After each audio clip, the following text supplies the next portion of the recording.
Howdy, all you delicious people.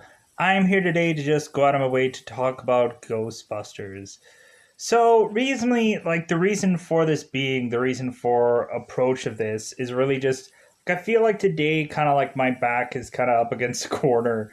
So ultimately, I was just kind of like, you know what, how about I talk about a movie that I've kind of seen so frequently that it feels like I can easily talk about it without actually having to take the time and go back over it and everything like that. And reasonably just kind of have fun talking about a movie that I cherish and or love. Reasonably just because it's a movie that I basically for numerous years would watch like this movie seemingly on every single holiday.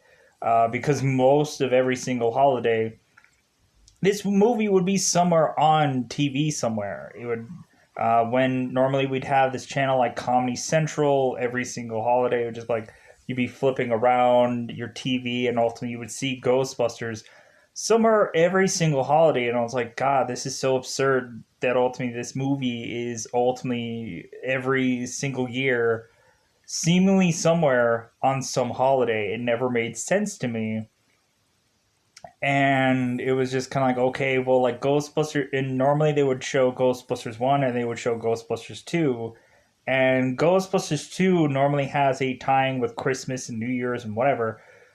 So recently it's kind of very odd to otherwise justify reviewing this first movie, because reasonably Ghostbusters 2 ultimately ties into Christmas and New Year's, and wouldn't that be much more justifiable to eventually talk about that instead? Well, in my head, I'm like, well, I always do things in order. I can't just go and watch like the eighth film of something and then talk about that, and like very rarely do like I know there's a ton of Predator movies, but I'm not going to watch all those just to get to the newer Predator film and talk about that. No, that's kind of a different thing because every single one of those feels like a reboot, anyways, or it feels like its own bottled film. So I don't feel like you need to absolutely watch every single Predator film to lead up to the current Predator. But reasonably for Ghostbusters, it you have to just kind of feel like you have to watch all of them or most of them because there might be some ones that you do not like. Maybe you don't like Ghostbusters 2, maybe you don't like Ghostbusters 2016, which to me, again, is only like a 3D movie, which ultimately I think that was the main reason of my real, true, just utter, uh, dislike of that or disinterest of that, just because I realized that, oh my god, this is formatted for a 3D like approach, and I'm like, that those movies have never been good. A 3D movie has never really been all that good. You might have like My Bloody Valentine, which was remade into a 3D movie, which I ultimately did quasi enjoy. But again, it also kind of just ruins the experience of them consistently being in your face, consistently just having silly gags that are ultimately forcing you to watch this movie as a 3D way of which to do things. I even know Green Hornet, the Seth Rogen film, was done in 3D, and ultimately you can kind of see that that movie is kind of could be seen in 2D, but you kind of have mixed things about that. But anyways, so going into Ghostbusters, the original Ghostbusters, really, I have watched this movie hundreds upon hundreds of times. I don't even know how many times I've seen this. So I probably could have seen this movie within like the thousands of whatever of watching it because I just don't know anymore. You lose count, or otherwise you just justifiably just say like, yeah, I've had to watch. I not had to. It's not like this is a traditional thing where I think at some point I watched this movie so much that ultimately, like, my parents would every once in a while like tell me, hey, Ghostbusters is on, you want to watch it? I'm like, you know what? I don't really much care. I don't really much care to watch it anymore. But reasonably, I guess for this purpose, like I can ultimately talk about it for numerous times that I have seen it. So going into this movie, also letting you know that there are other things beyond Ghostbusters, the film out there. Recently, to me, there is also The Real Ghostbusters, the animated cartoon, and Extreme Ghostbusters, which ultimately, if people are looking for a female character to enjoy and or like, I would immediately point at Kylie Griffin, which ultimately is in the Extreme Ghostbusters series, which I really enjoy. She has, of course, like blue hair, and she's very gothic or emo or whatever, but like still to me, I liked Kylie. We ultimately both share the same last name, and that's not the whole reason for liking her. I just ultimately just liked her curiosity. I liked her seemingly at some point being like this strong-willed woman within a rung of also like strong-willed men that at some point were at a lot of points just kind of giving crap to one another, and I kind of enjoyed that. Because really in like Ghostbusters, like the original series, you mostly just had Peter, that is kind of the guy that is kind of excuse me, quick witted or quipping at people, and everybody else is just like, sure, I'll just go along with it, or sure, I'll just like be the deadpan or the more straight character that isn't going to take Peter's crap. Because ultimately, I will just forget that he even said it, because a lot of times they have to poke fun at the point that Peter is ignorant at some points, because ultimately he never studied. So we have we have really a very interesting like DVD and Blu-ray when it comes to the first film, because ultimately we get to see at some points some rough draft images or imagery of what Ghostbusters could have been. Ultimately, it could have probably been Ghost Blasters or Ghost Stoppers or Ghost something else, which may have not have been the coolest names or whatever, but maybe Ghost Blasters might have worked, or maybe, yeah, maybe Ghost Blasters might have worked. Um, but because recently you have like extras or like little cuts of scenes where you ultimately have them when they are doing the "we're ready to believe you" kind of thing. You ultimately have them talking about different kind of companies that they could have ultimately went with, because ultimately they had to buy the rights for the word Ghostbusters, because ultimately Ghostbusters was a cartoon before this movie came out, so they had to buy the rights to that. Which ultimately now you don't exactly see that other Ghostbusters being used anywhere. So I guess it's just like, well, it's not like they had much to really put out there, anyways. So, anyways, so going into this Ghostbusters. So now we're actually going to talk about the actual movie now. Non spoiler terms, but still in cryptic like non spoiler ease. So we of course have a very interesting cast of characters. Ultimately, Bill Murray, Dan Aykroyd, Harold Ramis, Sigourney Weaver, Ernie Hudson, of course, who recently, to the second of this recording, happy birthday to Ernie Hudson, because he just had a birthday. Happy birthday, Ernie. Yeah, good for him. But anyways, so we also have Rick Moranis. We also have the girl that plays Janine Melnitz from our staff, which ultimately I don't know her actual name, because I didn't think I needed to reasonably IMDb this one, just because recently I've seen this movie countless numbers of times. Come on, come on. Let's do the Annie Potts. I'm like, I know it's Potts, but I don't remember the first name. We also have William Atherton, who plays Walter Peck as well.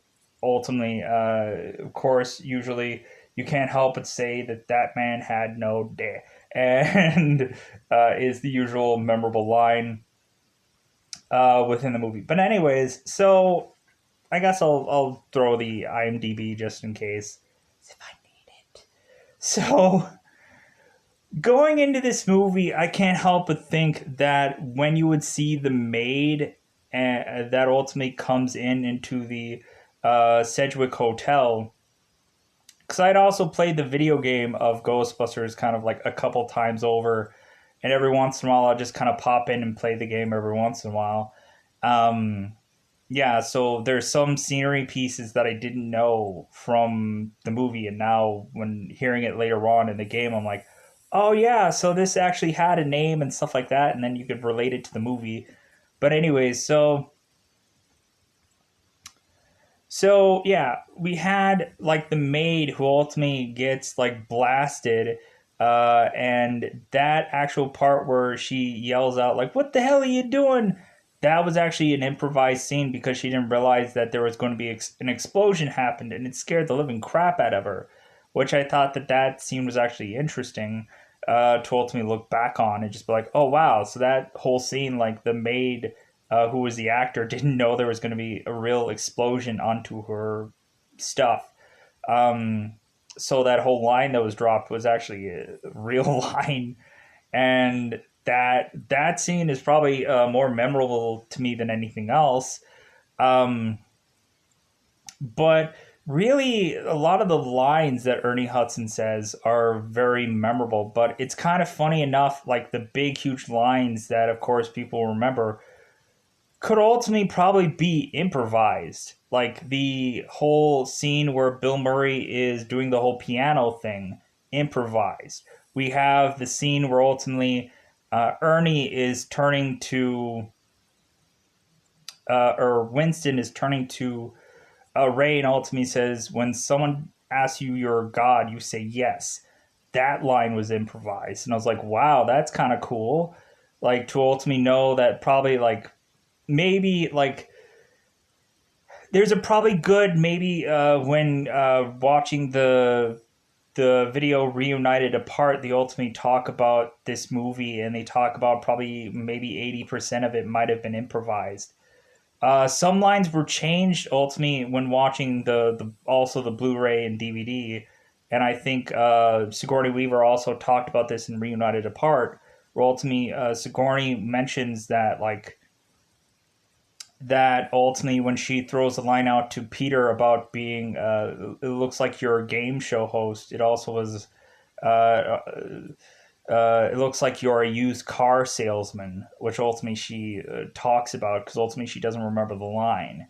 Ultimately, she gets questioned about that line when it's reunited apart, and ultimately she says both the lines because she didn't remember exactly which take it was that they took. But anyways, so within this movie, we have several groups of we have a group of guys that ultimately seemingly perform at first some firemen's like duty, ultimately all wearing the same unified jumpsuits, all wearing uh, proton proton accelerators strapped to their backs, and are ultimately pushed on to try to be able to trap and hold indefinitely a spiritual and or paranormal element, or in other words ghost. So really it was kind of fascinating to ultimately hear Dan Aykroyd talk about the Ecto 1 and how every single part of the Ecto 1, especially this all the stuff that was on top of the car, has an actually real legitimate purpose for it. And I was like, okay, so it's not just a random assortment of crap that ultimately it's just like, hey, we just got from some random junk dealer. No,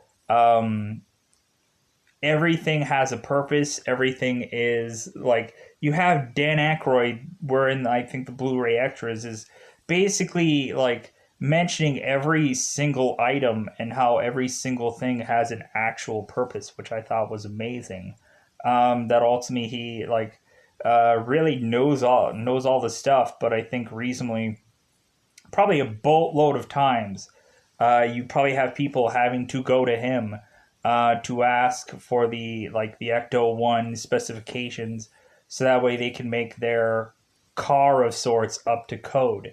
Um, yeah, so because reasonably we have like, if you guys didn't know, we have like Ghostbuster guys that are reasonably throughout the entire world, where they call themselves the own branch of Ghostbusters. Ghostbusters Minnesota, Ghostbusters Kansas, Ghostbusters North Dakota, Ghostbusters Florida, anywhere in the world. Probably Ghostbusters Japan, Ghostbusters China, Ghostbusters whatever, Tokyo, and all that.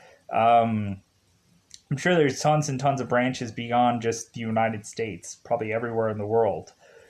Um, but yeah, it's like fascinating also to see like fan made movies and stuff like that. Anyways, back to the movie. So we have this car that is, of course, being called the Ecto One, which ultimately, through sequels, there are Ecto One B, and then ultimately, at some points, like through like some iterations, there are also just kind of just, hey, we'll just use the Ecto One again, and I'm like, no, like you need to call it something different.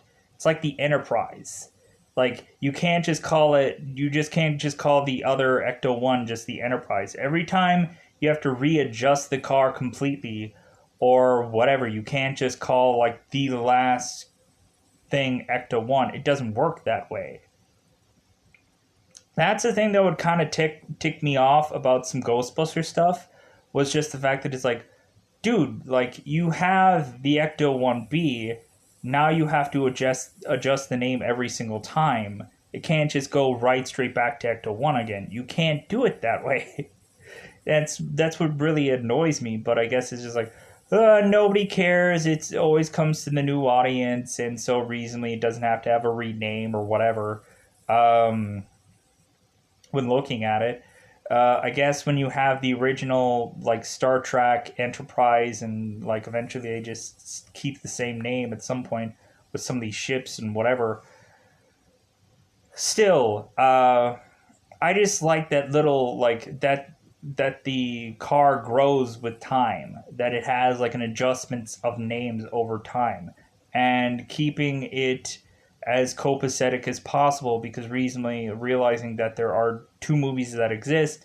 There's a reboot that exists that was a 3D movie, and there is now Ghostbusters Afterlife, which is going to be whatever that is, which probably won't come out till probably 5 years from now. Probably will eventually, it'll probably just get pushed to some streaming service somewhere, and man, will every single Ghostbusters fan will be ultimately just defeated by like not having this movie just eventually go to theaters. But ultimately, I can't like. I have kind of heavily mixed feelings about the Ghostbusters Afterlife movie. I'm hoping that it's great, but ultimately, I can't really justify that this movie's gonna be like, great, this is gonna be the greatest thing. Oh my god, I'm gonna feel so great about this movie once it's over, once I finally see it. Just because of the way of which that anything is just gonna be presented, with the exception of a Marvel film, is just ultimately gonna be like a crushing disappointment, probably at some point. But again, I want to feel good about Ghostbusters Afterlife, and I'm hoping that everything that I'm saying right now is going to completely have me be eating crow once that movie comes out eventually. So this is really bottlenecking when this review is coming out, because I can't talk about Ghostbusters Afterlife. So, movie!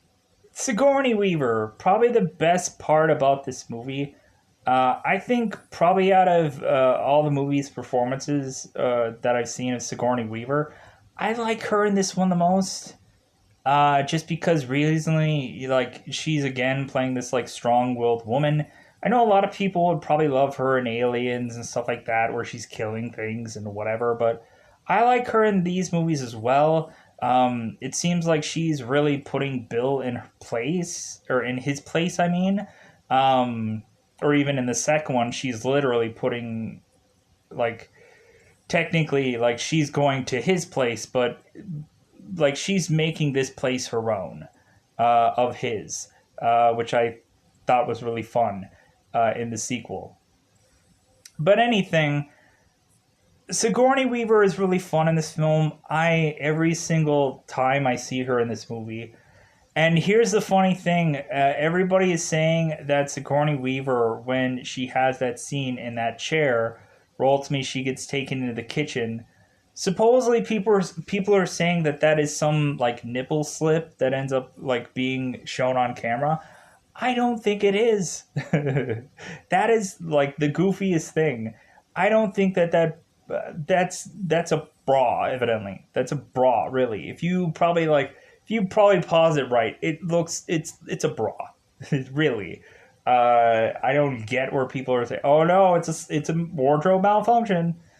I don't think that that would be in the cut of the film if reasonably that happened. Like some stuff could mistakenly be a thing that ultimately nobody catches, but I don't think they miscaptured that, or maybe they went through and they asked Sigourney to be like, hey, like, yeah, so reasonably, and plus reasonably, you also have like Sigourney who's probably just like, man, yeah, so whatever, it's just like get it out there. Anyways, so going into the movie, we reasonably have it to where we have the keymaster and the gatekeeper, and really that was a very fascinating like approach of like, okay, these two are gonna have to get together at some point in this film, ultimately to the point where like Peter was even asking, it's like, well, hey, we should really get these two together, and Egon was like, no, don't think we should do that. If anything, we should probably keep these people as far apart as we can possibly get them. So we have it to where ultimately Peter is the quick-witted guy that is completely going to insult everybody. We have Egon, that is of course the nerdiest guy he can possibly be, where every single thing he's delivering with deadpan, and basically just like, I love spores, molds, and fungus. Hmm. Like everything is just like to him. Every single thing. Ray ultimately is like, he's kind of like the wild card. If anything, in the cartoon they made him be much more childlike, but in this movie I guess he could still be like childlike, but to me he's just kind of like a wild card like character until Ernie comes along, and then Ray has to be kind of like the, at some points maybe like the, like some of the, like the, like I would call him like the ignorant character, where ultimately he's a little like slow to the draw, or he's just like in awe of things. Again, maybe with that childlike wonder of just going, like, oh, I can't believe that this is happening and this and that. So, but then we have eventually Winston, who comes in later in the film, which I think everybody has a problem with, where it's like, dude, he could have been in this entire movie, but looking at it, he wasn't like a scientist at first, but then eventually they eventually have him come in. Even when they have the Ghostbusters 2016 movie, they do the one woman that is kind of like the Winston Esch like person who works at the subway station. She comes later on in the film, and I guess that's just the way that they just shoot these kinds of things, where it's like you have the scientists first, then you bring in the kind of the fourth party person that is kind of just willing to do anything, just to like have a kind of a adventurous kind of job, um, and that's where Winston comes in. Ultimately, Ghostbusters 2, we kind of don't really have much of Winston in that either, which I'm just kind of like, okay, why wouldn't we? Like, I'm just kind of like, why not have Ernie Hudson in these movies? I like Ernie Hudson. He's a great guy. I like him in Congo. I saw the movie Congo, and I saw the movie The Crow. I like Ernie Hudson. Big thumbs up to that guy. Again, happy birthday to the man, because I just recently saw he was having a birthday, so good for him. Um, so huzzah. Anyways, so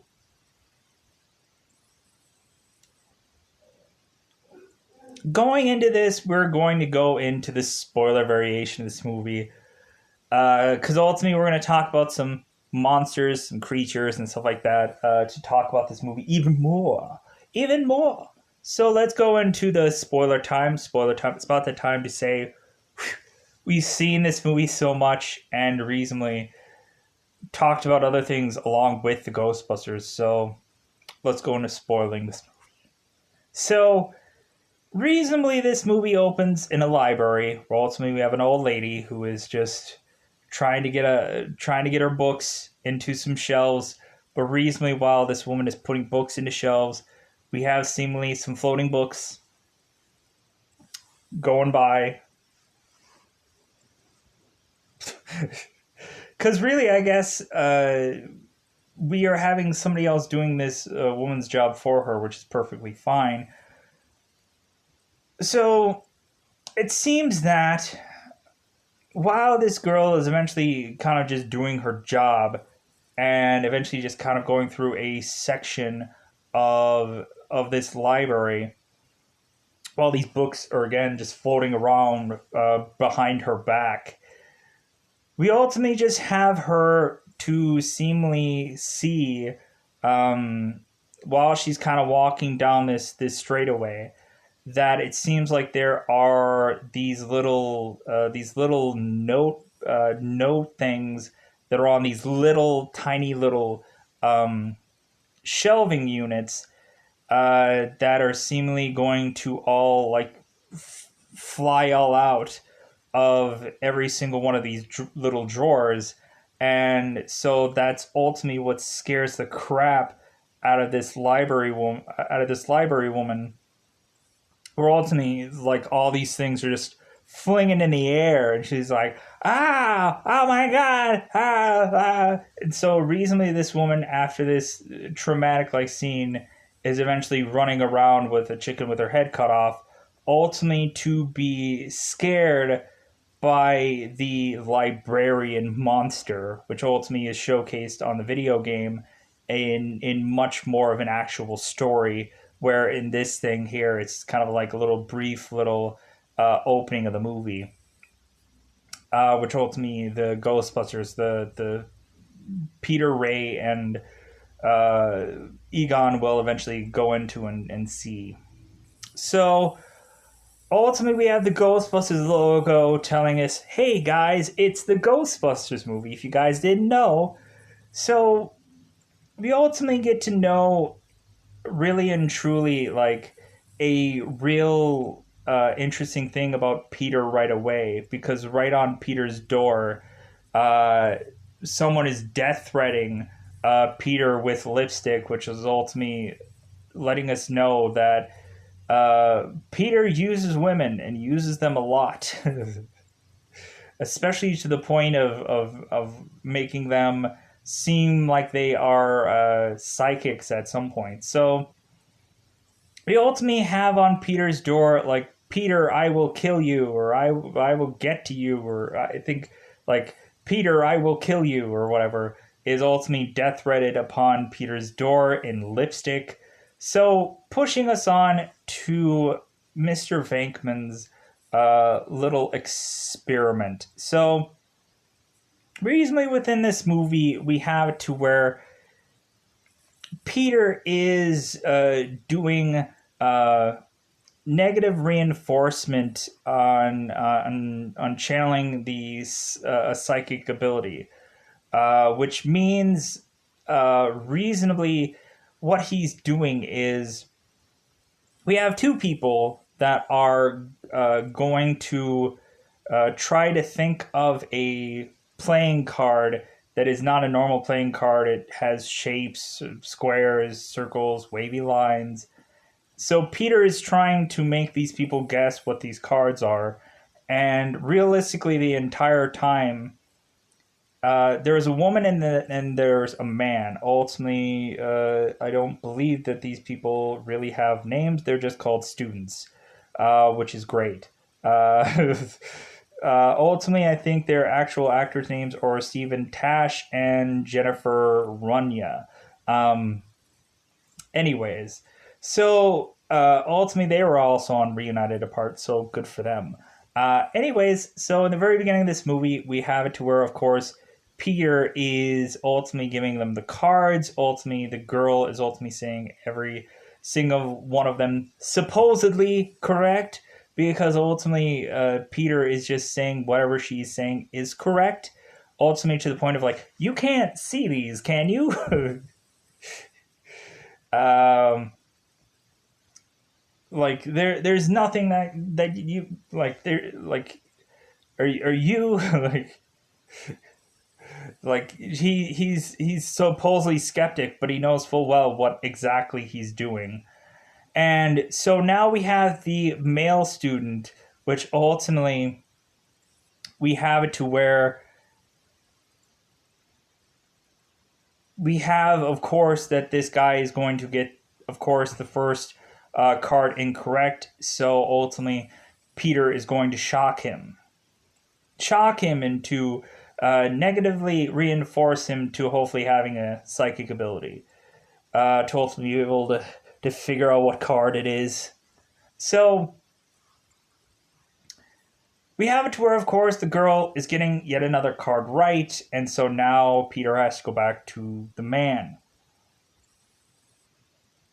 So ultimately, we now have to where the male student is ultimately just like even getting closer to actually getting the card right. Like even to the point where he's like a couple of wavy lines, and Peter's like, "Oh my god, I'm so sorry, but you got this wrong." Even when he does get it right, it's like, "Oh no, it's wrong." So we have it to where now Peter is teasing the shock treatment. Um, to ultimately, the male student is like, and then Peter shocks him, and that's when, of course, he drops his either fry or I think it's gum. I always get that confused. I naturally assume that it's gum. Why would this person have a fry on them for such a long time? I'm assuming it's gum. He probably dropped his gum out of his mouth. So we ultimately have it to where this male student is ultimately just like he's frustrated. He's like, "Oh my god!" Like, and I love this opening moment when you ultimately have like Peter. Even when the kid is actually getting this right, he's not rewarding him. He's just like, "No, still you got it wrong," because ultimately he's just driving this guy away to ultimately talk to this girl and ultimately just eventually get a date with her because he is like he's cooking the books basically for all of his experiments. He's telling bizarrely that every single woman in his experiment or whatever is a psychic, so that way he can get into her psychic pants. So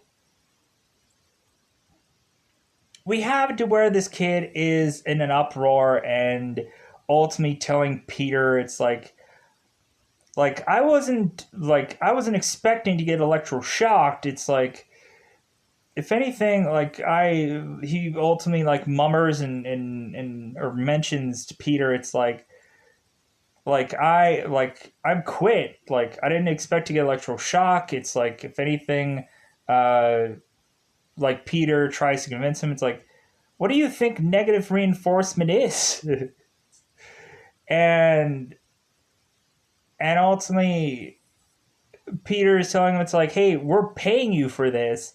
And the male student's like, oh, you can keep the $5. And ultimately he leaves. And so Peter just talks to the female student and basically just mentions it's like, well, I think he was just jealous of your ability. I think he was just like just really buttering this woman up. Just really buttering the crap out of her.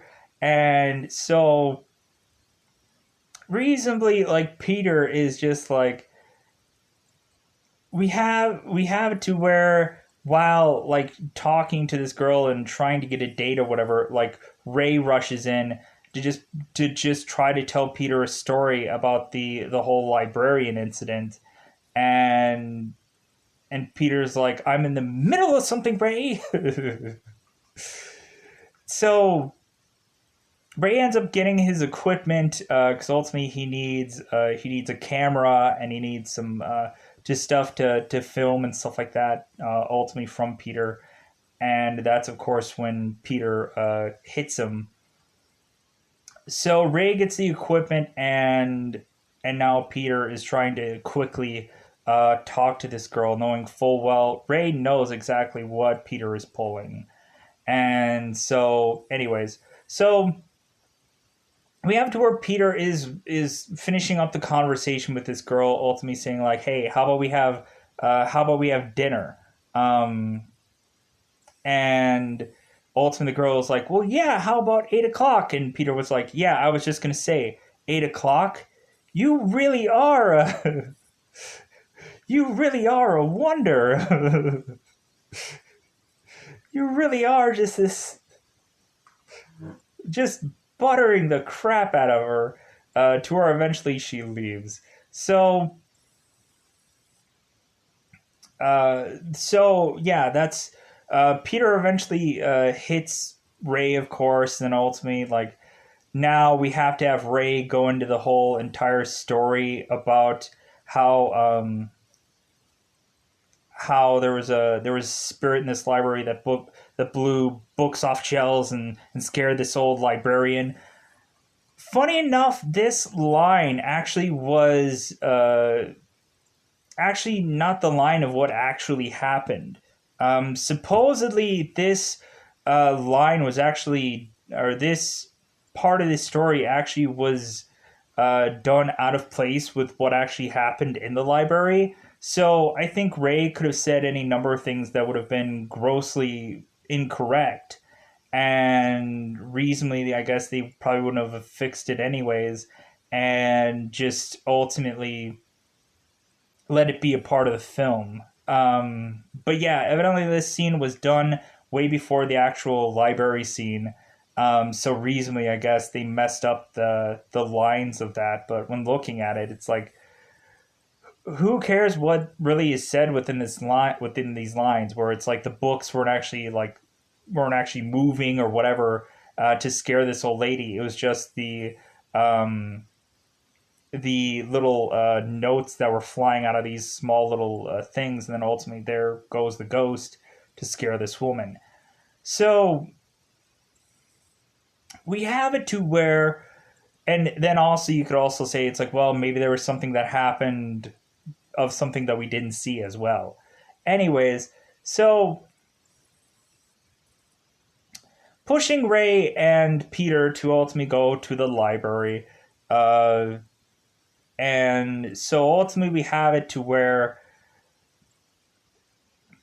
I think Peter was actually interested in hoping that there was a young librarian that ultimately maybe he could sweep her off her feet.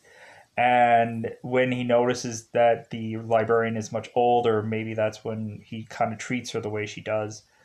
But anyways, so we ultimately have Peter and Ray going to the library, meeting Egon for the first time within this film, even though they've been seemingly friends for years. Ultimately, we have Peter who is ultimately like gonna try a little prank on Egon, where ultimately he has this little book that flies onto this desk and ultimately smacks onto the table, which ultimately scares Egon because ultimately he's using some kind of stethoscope to try to like hear if he can like feel vibrations or sounds or whatever. So because ultimately like the book is going to Egon, and so that ends up scaring Egon a little because of this sound. So we have it to where Egon is debriefing them, uh, telling them about what he's investigated so far and what he's seen so far. And also, like, we have to kind of have some backstory given between uh, Peter and Egon, mentioning that at some point when Egon was younger, he tried to uh, drill through his head and ultimately Peter tried to stop him, and Egon said it's like, well, it would have worked, but like ultimately you stopped me. So, pushing us on to now have the Ghostbusters meet this librarian. Ultimately, Peter is noticing full well that this is a much older librarian. So, really, he's asking her questions, and ultimately, this girl, this librarian, is in shock. So, the entire time, the library owner of this establishment is ultimately asking Bill or asking Peter like what do all these questions have to mean? Ultimately, Peter is asking uh, if she has any history um, of any like uh, of any like kind of like crazy people in her home. Ultimately, the librarian says like, well, I had a cousin who thought he was Saint Jerome, or Jerome, and ultimately Peter's like, well, maybe that's close enough. And ultimately, he starts asking her other questions about like history of her family to just kind of see if ultimately she may be fabricating all this, or ultimately she may be lying about anything. But then ultimately, he asks her if she's menstruating right now. And the librarian owner is like, well, what does that got to do with it? And Peter's like, back off, scientist. So, pushing the librarian to want them to actually see this ghost, see this librarian. Holy crap, I've already been 40 minutes in, and we're only at the beginning of this movie. So, pushing them on to see the actual librarian, and so they don't really know what to do, of course, because they've never tried to capture a ghost or. Ultimately, Egon is of course getting as much readings as he can for a real live ghost for them to use later. Peter sticks his head out to talk to the spirit, ultimately saying hello, hello, and this and that, and ultimately the librarian is just shushing them.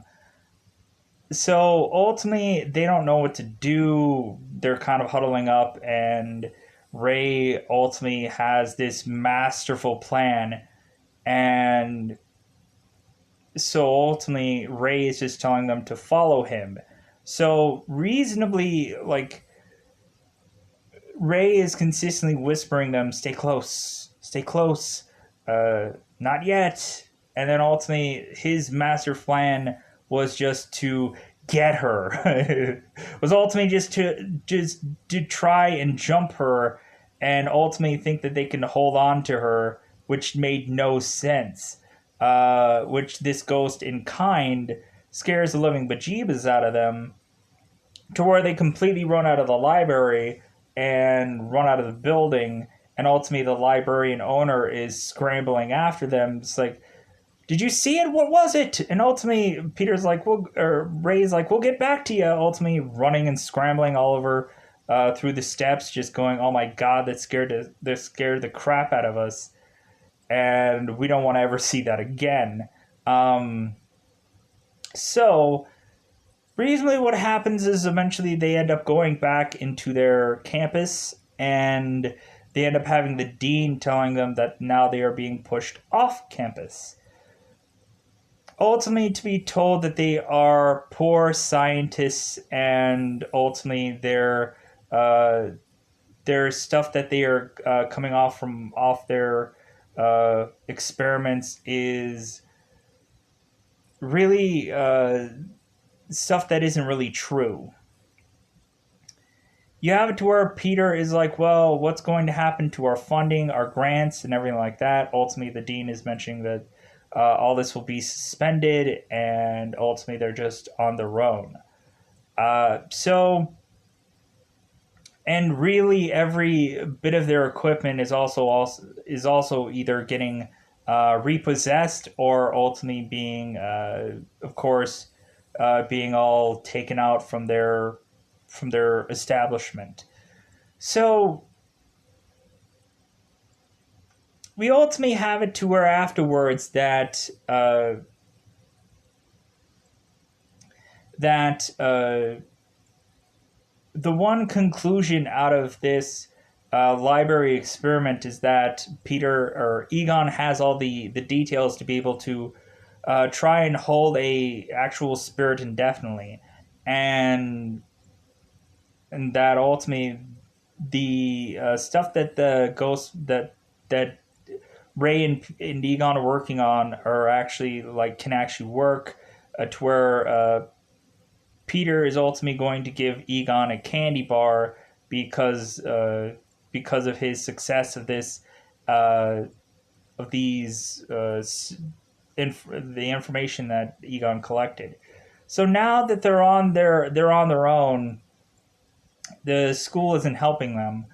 Now Peter is just going to like, well, like how about we just go into business for ourselves? Like, if anything, like, yeah, Einstein had to work as a patent clerk before he uh, eventually, of course, invented the A bomb. Ultimately, Ray is talking to Peter with this whole situation and is like, well, do you know how much a patent clerk earns? So, Peter is ultimately just like, doesn't matter. We need to go in business for ourselves. So ultimately, Ray is like, well, like pretty much all the stuff that we're gonna need to be able to fund this thing. It's gonna take a lot of collateral. Where exactly we're gonna get all this? And Peter's like, I don't know. I don't know. Cue us now having Ray put a loan uh, on his home, uh, or a mortgage on a home that he has, a second mortgage on a home that was left for him uh, by one of his family members. And ultimately, you have Peter that is trying to comfort Ray and like says, you're never gonna forget this, Ray, or you're never gonna regret this, Ray. So ultimately, Peter is breaking down. That's like, hey, everybody has a second mortgage on a house, and really we have it to where Egon is breaking down the interest of the home and everything like that, and Ray is just, oh my god. So like Peter is trying to comfort him, and Egon is almost pretty much doing the opposite.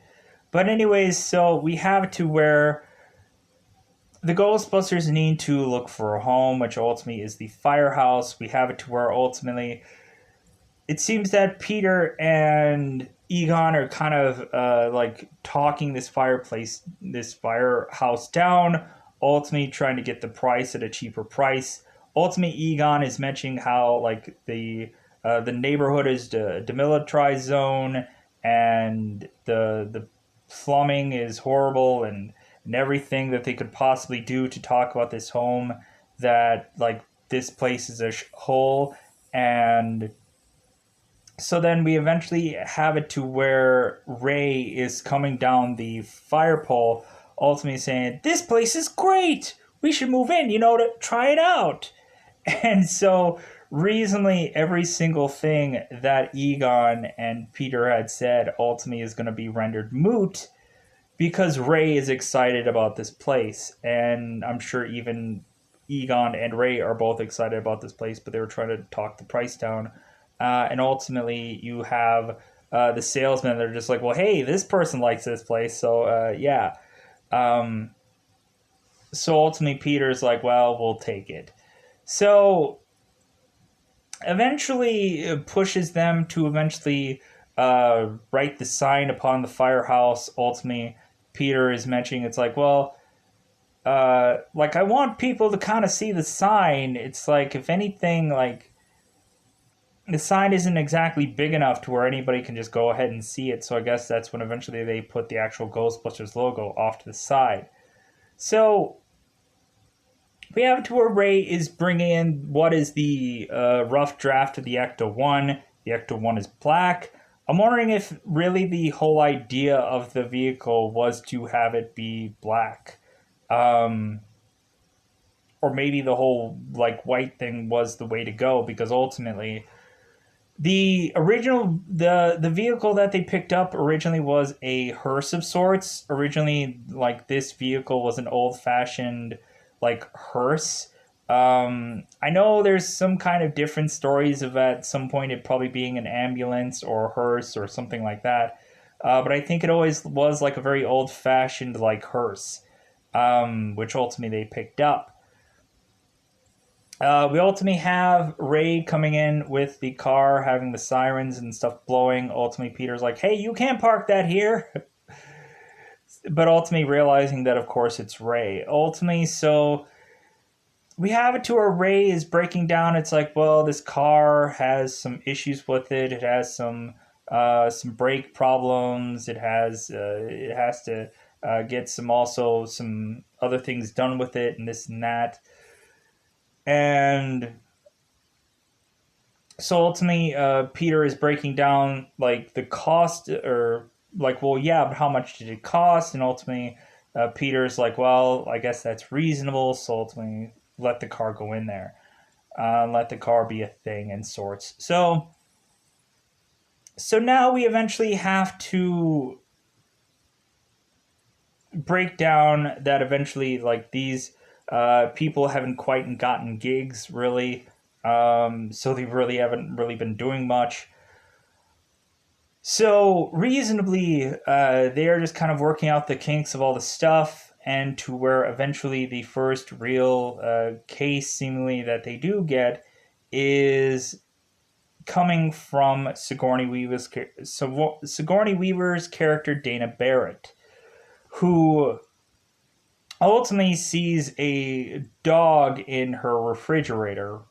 Because what ultimately happens is she ends up coming home, ultimately to talk to Lewis, who ultimately had, I think, gone for a jog, I think, and ultimately been bit, because this guy crazily exercises. So ultimately, Dana meets Lewis, and ultimately he mentions to her about that. Ultimately, she had her TV on too loud, and ultimately some neighbors were complaining. So Lewis turned his TV on really loud and said that there must have been some problem with the receptions of TVs or something. But ultimately, Lewis is consistently trying to ask or to just kind of get her over to his place or just to do something.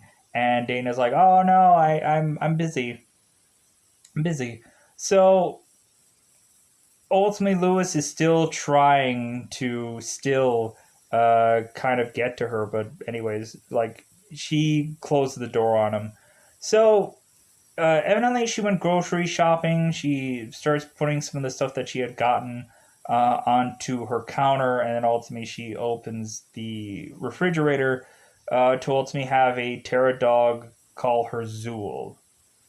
She closes it, and evidently she doesn't return to the apartment until ultimately she talks to the Ghostbusters, because seemingly as she was, I think, turning on the telly, that's the television, she had seen the commercial about "We're ready to believe you," where ultimately they talk about the, have you seen basements, or have you seen spirits in your basement and or attic? Have you have you heard noises that wake you up in the middle of the night? Well, well, if you have, God, they also do this in the very opening of the video game as well. Well, if you have, call us. We're the Ghostbusters. We're ready to believe you, and this and that. So eventually we have Sigourney, who ends up going to the fireplace because evidently it's a local establishment. So we have Ray, who is, of course, fixing the Ecto 1, which now is all painted white. We ultimately have Janine, who is ultimately first talking to Egon, who ultimately is right underneath her desk. Ultimately, kind of asking what Egon's hobby is. Ultimately, she's like, hey, well, I play racquetball, ultimately to seem like she's very athletic, and I'm sure she is. And of course, Egon hits her with because I think she mentions that uh, she reads as well, and I think that she mentioned she plays racquetball. Or ultimately, where Egon hits her with like print is dead, and I collect spores, molds, and fungus, and ultimately she's like, oh, well, that's fascinating. Just go like, there's nothing much I could say after that.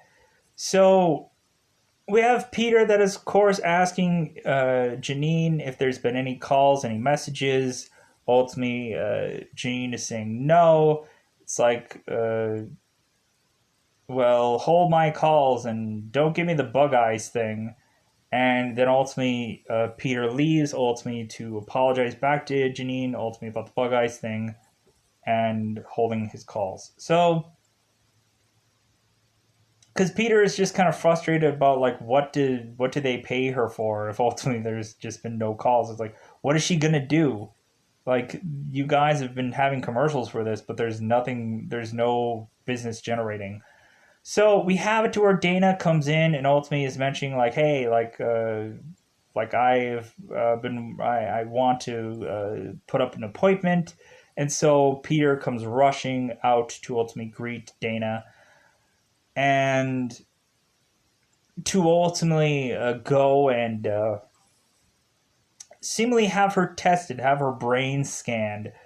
Because reasonably, we have it to where Dana is telling, of course, the Ghostbusters this story, and ultimately they are putting like brain MRI things to her head, like making sure everything that she is telling them the truth.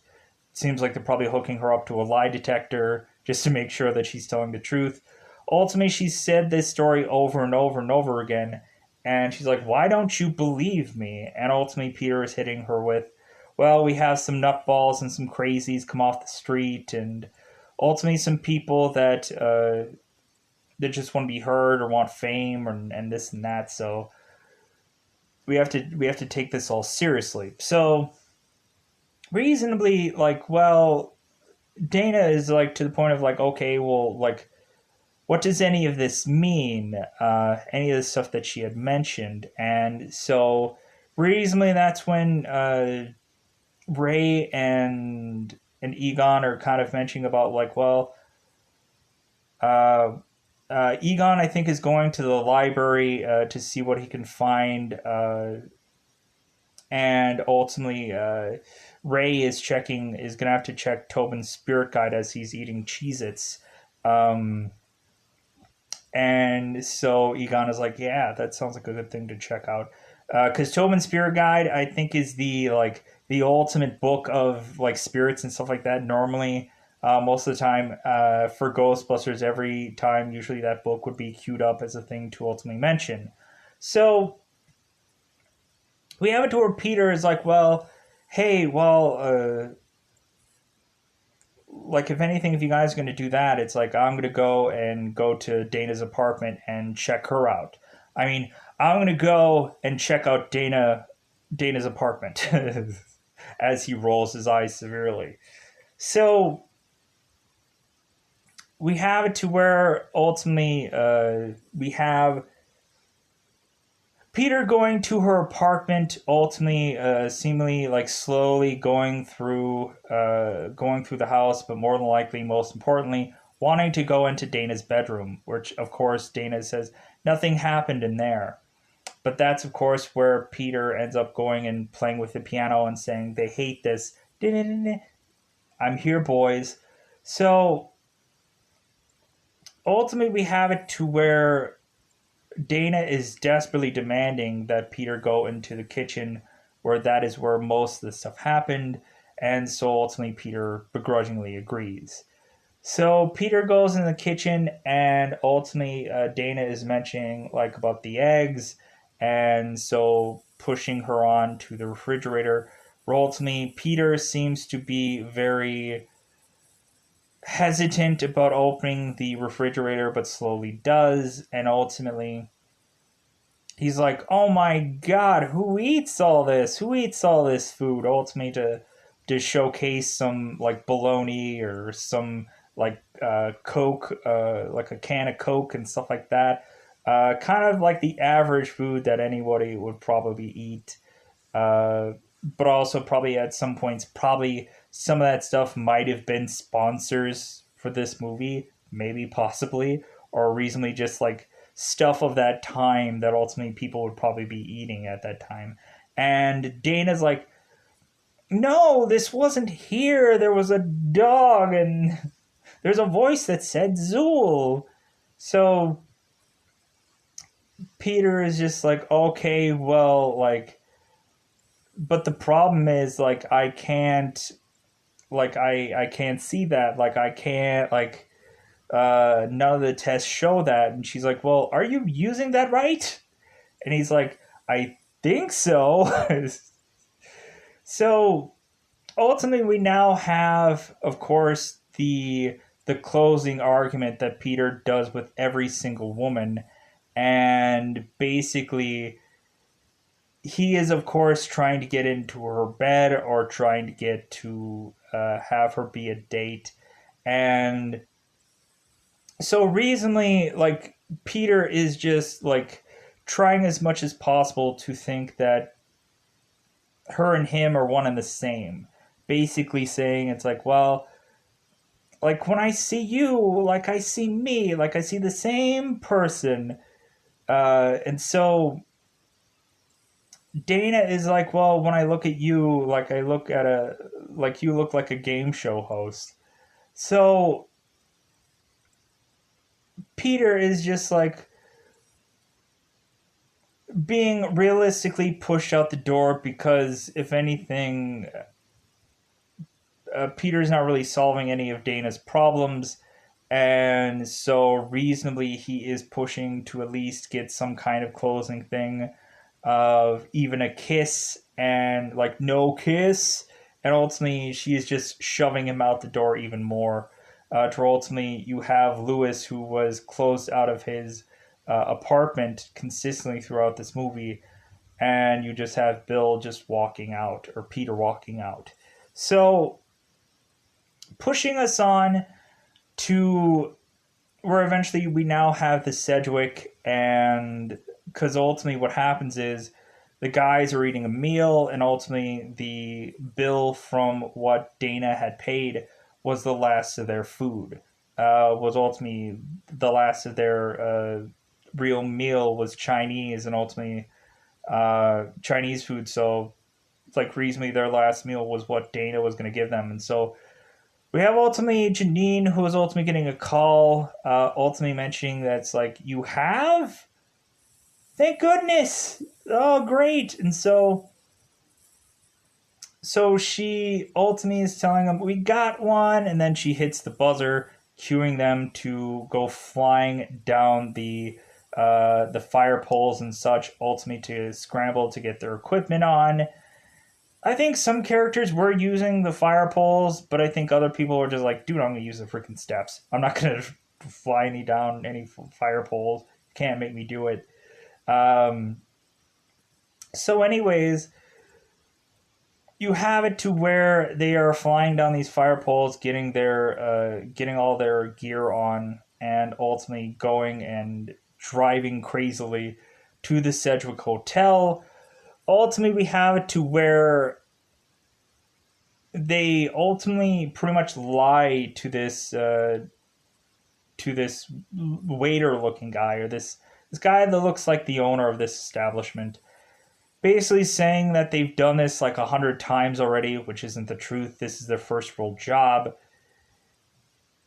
Ultimately, we have it to where the guy is breaking down everything about what is going to be eventually Slimer, mentioning that it's a real menace and all this other stuff, uh, and it's scaring a lot of the people of the hotel, and bop bop bop bop. ultimately demanding that these people be whatever they have to do, they do everything quietly and tonight. And so ultimately, the Ghostbusters are confirming to him. It's like, yeah, like we'll definitely do everything you say, as if they're gonna do it to the letter, but they won't. So ultimately pushing us on to going up the elevator, which of course even this has to be an interesting scene. Every single elevator scene of a movie always has to be like the most interesting scenes going on in any movie. We ultimately have one person that is ultimately almost going to share an elevator with the Ghostbusters, and ultimately this guy is asking, "Hey, you're exterminators?" And ultimately, uh, it's like, "Yeah, we saw a cockroach up on 12." And ultimately the the guy responds with, "Oh, it must be a pretty big cockroach." And ultimately they say, "Yeah, bite your head off, man." So they go into the elevator, and reasonably we have them being very scared, because ultimately they're like, "Yeah, this is a photon accelerator that has never been tested," and like we're ultimately very concerned about like what's going to happen when we get switched on. And so recently we have, like, funny enough, where ultimately the first person that turns himself on, the other Ghostbusters get to the other edge of the elevator to ultimately see if he like combusts or not, which there's nothing that they could really do if that happens, because it's a nuclear accelerator, that ultimately it's just gonna like, if they die, it's but anyway, so they have it to where they all get switched on, and ultimately they are now going through this hotel, ultimately to end up blasting the this this maid that ultimately comes through the hotel, uh, and so reasonably they of course hit the main. She says, "What the hell are you doing?" And ultimately, we have it to where they mention it's like, "Hey, we should probably split up." Peter's like, "Oh yeah, great. We'll do more damage that way." They all split up.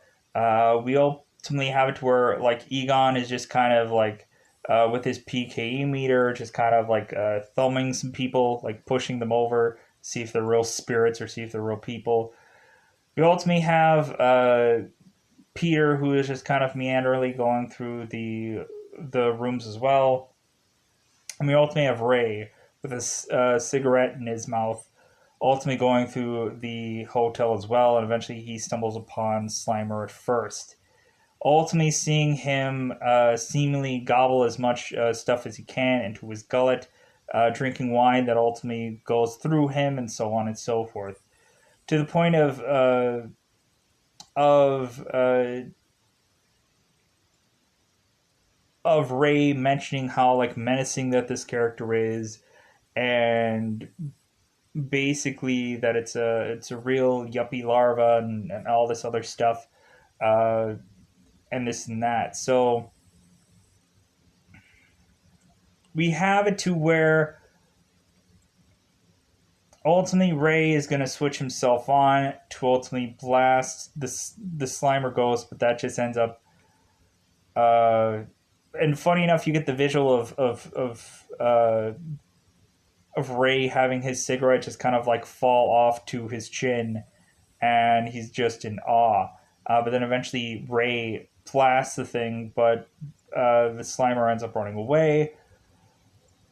Ultimately, Ray is having consistent contact with Peter, ultimately mentioning about the ghost and this and that. We ultimately have, interestingly enough, we have the Slimer character that actually meets Peter within his hallway. And so we have it to where Peter's like, "I think I can see him now." Ultimately, to where Ray is like, "Yeah, he's really ugly, isn't he?" And Peter is like, "I think he can hear you, Ray." To ultimately, Slimer is now getting closer to Ray, or getting closer to Peter, and ultimately now we have Peter screaming bloody murder, because ultimately he is just terrified of what this Slimer will do and probably kill him. And of course, Peter is not going to really blast this character because I guess he's just like too terrified to realistically move.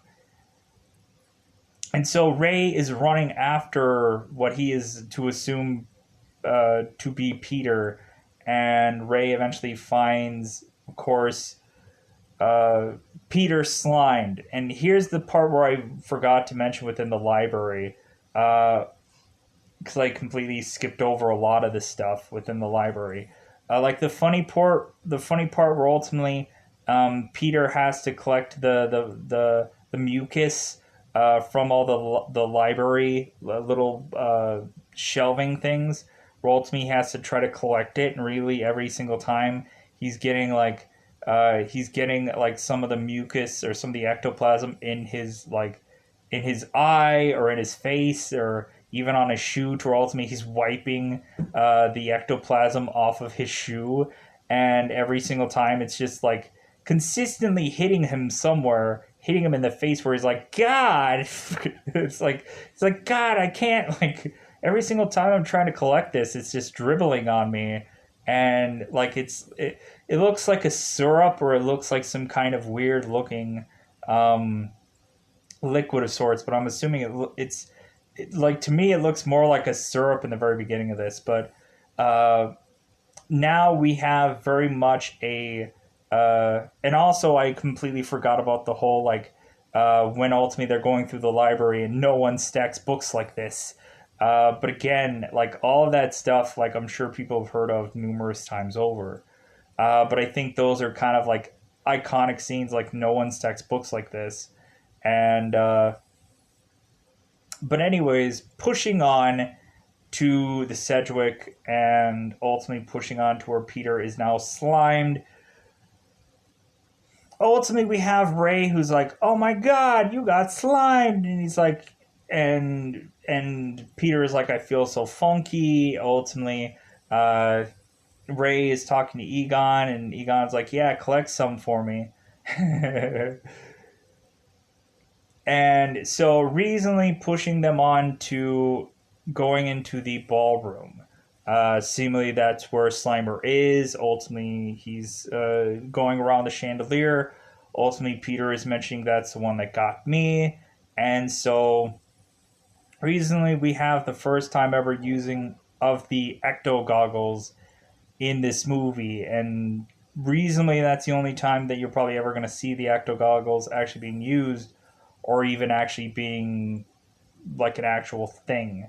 Um, but anyways, so we push on to have the Ghostbusters seemingly have to do whatever they want in this ballroom, and reasonably we have it to where the guy is demanding for them to do whatever they do and try to keep this place nice and neat and whatever.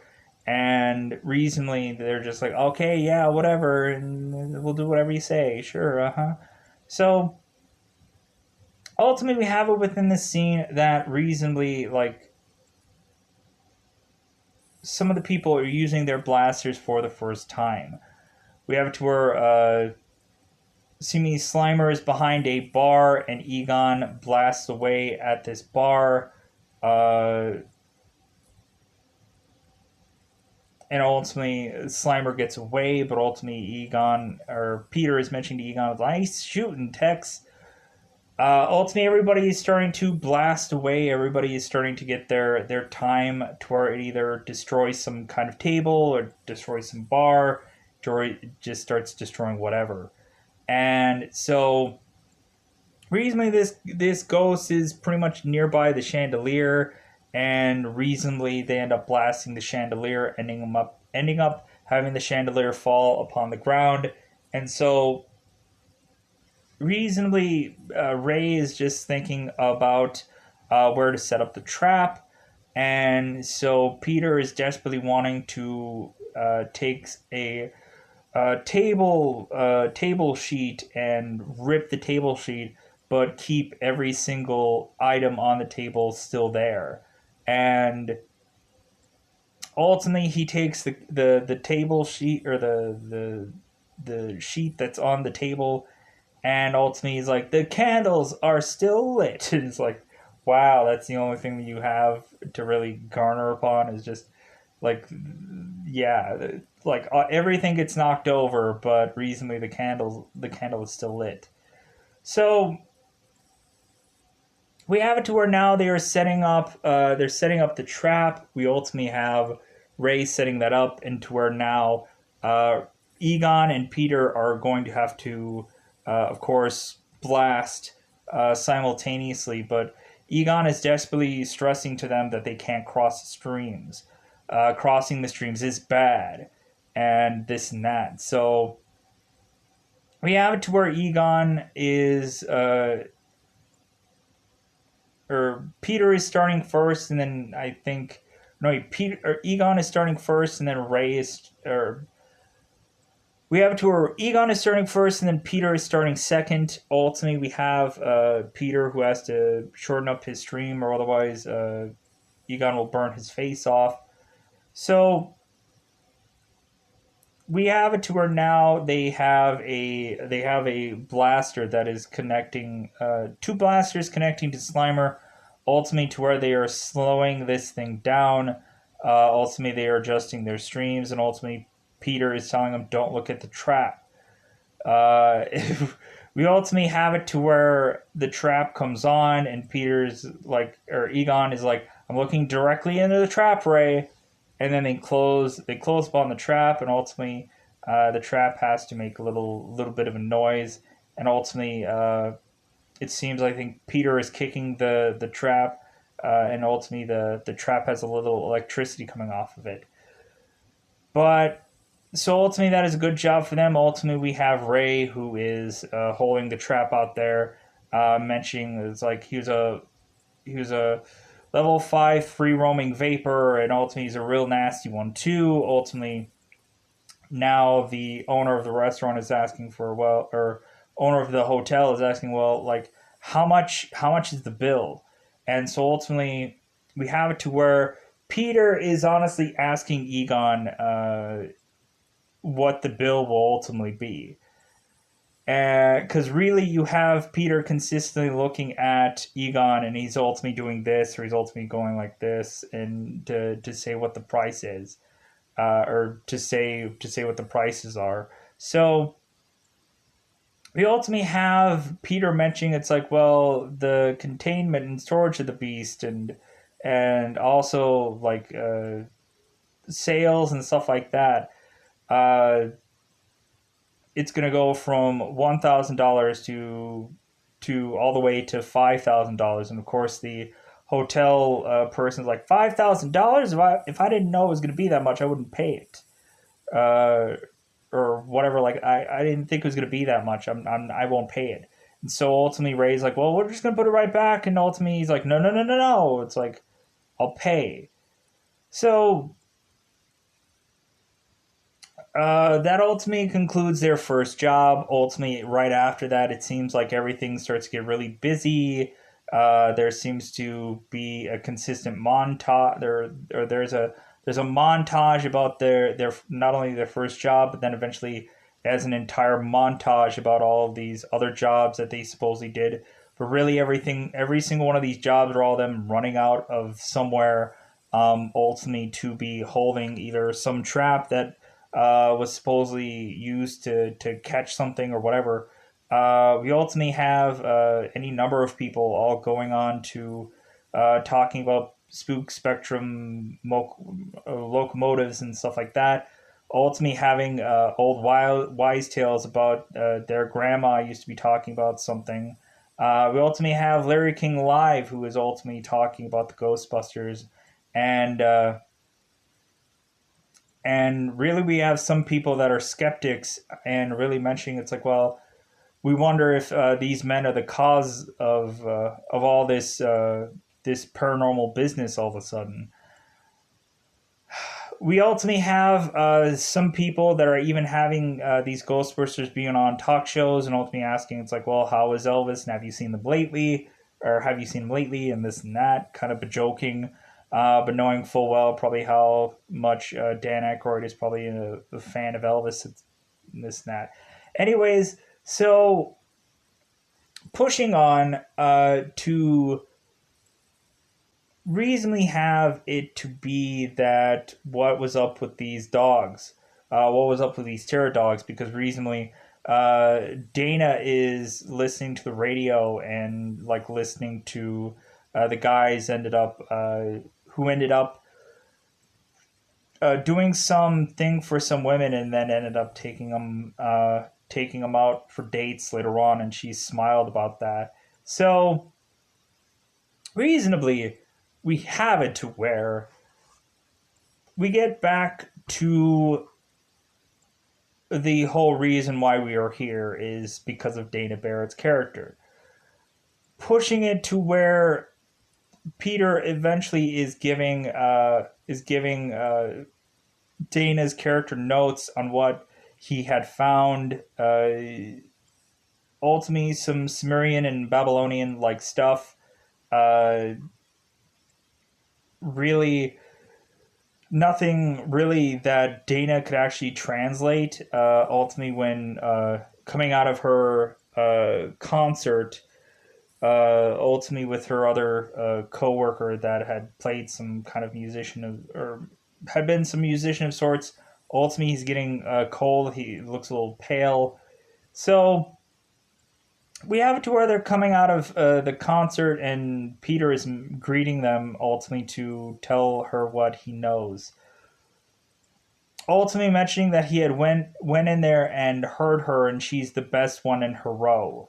And ultimately, Dana hits him with like, "Well, it's kind of interesting that you heard me of all people with the entire orchestra playing." So Peter gives her the information, and ultimately she's like, "There's nothing that I can decipher from all this." And Peter's like, "Well, hey, how about we go on a date, and ultimately I'll be able to tell you more. I'll help you understand any of this." And so Dana finally agrees to a date with Peter, ultimately to get information, because ultimately that again is his closing pitch for everything. And so we have it to where uh, ultimately Peter's like, "Well, hey, it's great to meet you again," and like ultimately he's also talking about her other her other seemingly coworker to to put him down. Ultimately, just like, "You look a little sick. You look a pale," and this and that, just putting him down, and to where Peter is just excited to have a date to where he's like twirling around, looking just like the other person that is twirling around. And ultimately, Dana and her friend are leaving. So Dana's going off to ultimately be get ready for her date. Ultimately, talking to her mom on the phone. Ultimately, uh, telling her mother that she's going to date one of the Ghostbusters. Yes, the ones on TV. So ultimately, we are gearing up for this. Dana is gearing up for this date. Ultimately, to realize that this date is probably going to be put on hold. Seems like Dana is switching out of her, I think, workout gear of sorts. Because ultimately, she might have went jogging or something after her performance when she got home. So she's switching into a dating outfit or whatever. She's kind of switching out of her clothes, and so reasonably we have it to where seemingly Dana's going to be watching some television before and also talk to her mother. Uh, and so eventually she hangs up with her mother on her phone, and then ultimately here's when we have the Terror Dog come back. We ultimately have it to where coincidentally Dana is in this chair. We have it to where the kitchen light is all very lit up. Ultimately, having Dana realize, oh my god, is really going down. We have Dana who ultimately has her chair turned around. And then ultimately, we have it to where hands of sword keep kind of like hands of the terror dog seem to be springing out of this couch where everything seems to be grabbing onto Dana to where she cannot move from this chair. Ultimately, the terror dog is to greet her via this kitchen door, and ultimately she is to become what is Zool. So we have here to where ultimately now, reasonably, we had also Lewis talking to Dana before she goes on to talk to her mother via the phone, because Lewis is putting together some party with a lot of his clients, because ultimately he's a lawyer, but ultimately he's trying to figure out some way to do a party that could be a tax break of sorts, because that's the crappy thing that he does. But ultimately, he's assuming that he can maybe get together with some of the people there, or maybe date a girl that it seems like he's throwing himself at. Um, so Lewis is throwing this party ultimately to have asked Dana if she wanted to come to his party, and Dana's like, "Well, I have a date tonight." And Lewis is like, "Well, hey, yeah, you can bring him along. Like, we're gonna be here for hours, so like if anything, come on over." So because ultimately, like Lewis is kind of crushed that she had a date, but ultimately he's trying to be nice and friendly and whatever. Because I guess this guy's just really lonely, sadly enough. But anyway, so uh, ultimately we have Lewis doing this party, and so recently it seems like they are talking much more about medications and stuff like that. We ultimately have Lewis, who is like talking about some of his clients, ultimately uh, talking about some of the food there, like having to get food from like North Dakota or North Scotia or something, something like that. But anyways, so we eventually have it to where, or maybe he's talking about some of the people that he cliented where they were from North Dakota or something. So something like that. I don't know. I don't remember the like. There's some of this part where it kind of gets blurry. But anyway, so Lewis ends up going into, hey, can I get your coats? He throws the coats onto his bed that has a terror dog on it, which he doesn't realize it. So Lewis ends up going throughout the party and eventually talking to some people, and eventually it gets to the point to where ultimately he is asking one of the girls to dance with him so that way he can think that maybe everyone else will dance. And so reasonably it's just him and her both dancing, and they just look so like it looks so weird because no one else is dancing. But then eventually we have that, and ultimately we have to assume that Lewis is thinking, oh well, did somebody bring a dog? Did somebody bring a little pooch? Like this and that. Like did somebody bring a dog? Ultimately, Lewis opens the door to be greeted with a terror dog that ends up jumping out. Everybody starts scrambling for furniture, starts scrambling for a chair to put in front of them. Ultimately, to have to figure out that they have to wrangle this dog. We ultimately have Lewis, who is reasonably just scrambling outside of his apartment, running as hard as he can out of this apartment building. We ultimately have it to where seemingly like somebody was mentioning that they saw like a cougar or a bear or a dog or something, which doesn't make any sense, the shape of or size of this thing at some point. But anyways, so we have Lewis just kind of because if anything, this is kind of like the size of, like, I would probably say like an ox or like a bull of sorts. Maybe not exactly a bear because it's a terror dog and it has horns anyways. So anyways, we eventually have Lewis scrambling out of his apartment. Of course, the terror dog is following him every single way, and so the we have it to where Lewis is smacked in the middle of some big, huge, like dining like area where you have a bunch of people just all dining through this glass like environment. To ultimately, Lewis is desperately asking, "Somebody let me in!" Like, "Oh my god, somebody let me in!" And of course, everybody's just like looking at him and like, "I'm not gonna let you in." Like, no, whatever you got out there, like that's your problem. And so everybody's staring him at for a second, but then they're going right back to whatever they're eating. And so Lewis is effed. He can't unlock any of these doors, and so reasonably he turns to the terror dog, where the terror dog is kind of slowly but surely coming at him. And so he's like, "Oh, you little dog, you little pooch. Oh, I wish I would have milk bone or something." And so reasonably, this is where the terror dog is getting even closer and closer to him and growling. And ultimately, you just have slowly but surely, you have Lewis sliding down this glass uh, wall of sorts, ultimately screaming, "Oh!" And then eventually, when he is supposed to be, I guess, consumed, basically we have everybody going back to the like hearing his yelling, but they don't care, so they go back right to eating because they don't care about him.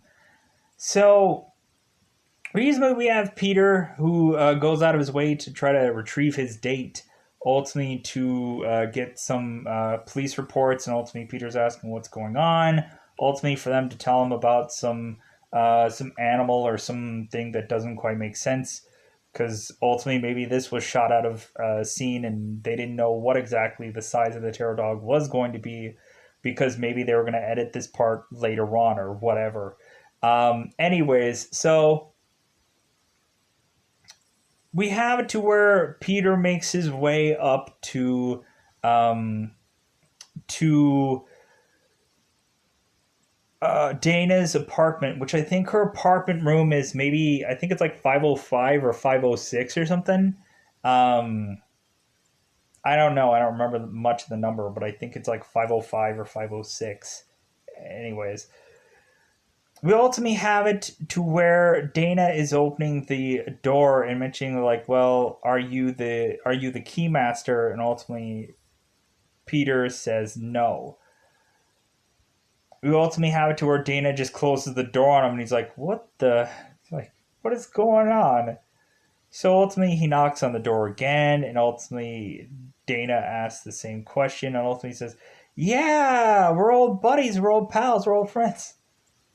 Like, yeah, yeah, Keymaster, yeah. It's like, so we have it to where ultimately Dana's letting him in, ultimately uh, for for Peter to ultimately kind of condescendingly mention, it's like, "Man, if you were expecting company, maybe you would have cleaned up the place." To where it seems like we have like ectoplasm like all over the kitchen wall, and everything looks a little frazzled and this and that. But of course, Dana doesn't care about that. So reasonably,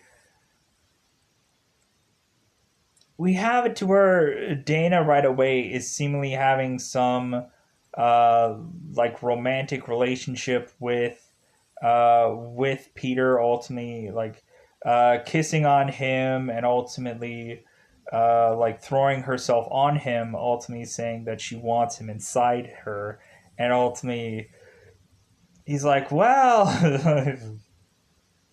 isn't it a little early for that?" It's like, I don't know. Seems like you have something inside you already, and this and that. So we have it to where ultimately uh, pushing more and more to have it to where Peter is taking Dana to her bed, ultimately to demand to therapize her, or ultimately to hypnotize her, and ultimately like okay, like kind of exercise her as well. Ultimately saying uh, like okay, like I need to speak to Dana, And ultimately, you get a presence within Dana that says, there is no Dana, there is only Zool. And ultimately, that's when you get Peter says, that's a lovely singing voice that you have. But ultimately, I like to talk to Dana. Can I talk to Dana? And so ultimately, this demon just gets more. So reasonably, this demon just eventually escalates to 4 feet above her covers, to ultimately be floating upon seemingly the ceiling of course, her apartment, where ultimately Peter is desperately asking for her to come down. And ultimately, that's when Dana ultimately has this real rah and scares the crap out of Peter. So we eventually have it to where seemingly that Egon and Janine are ultimately at the firehouse. It seems that uh, the police are dropping off someone that they don't know how to deal with. Because ultimately, Lewis is now rummaging around, rummaging around the city looking for the gatekeeper, and ultimately he was at first talking to some horse, and ultimately trying to get the horse um, to be free, because ultimately he's talking to the horse thinking it's a gatekeeper, and ultimately the horseman is like, hey, if you want to ride, you talk to me. And that's where Lewis ultimately gives him the red eyes, and that's when the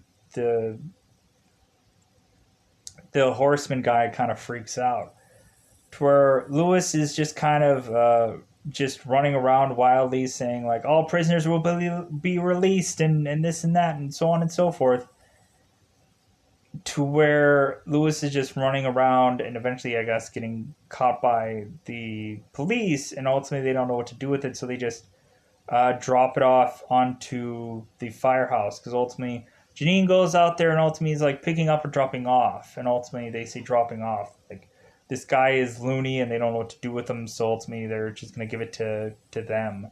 So we have it to where Lewis is ultimately getting his brain examined by Egon. Ultimately, we have Lewis, who is doing some fairly weird and or odd things, and ultimately like doing things like sniffing bowls of popcorn, and ultimately trying to like grab lamps to ultimately try to make it to where it has better light for Egon or something like that when he's calling Peter.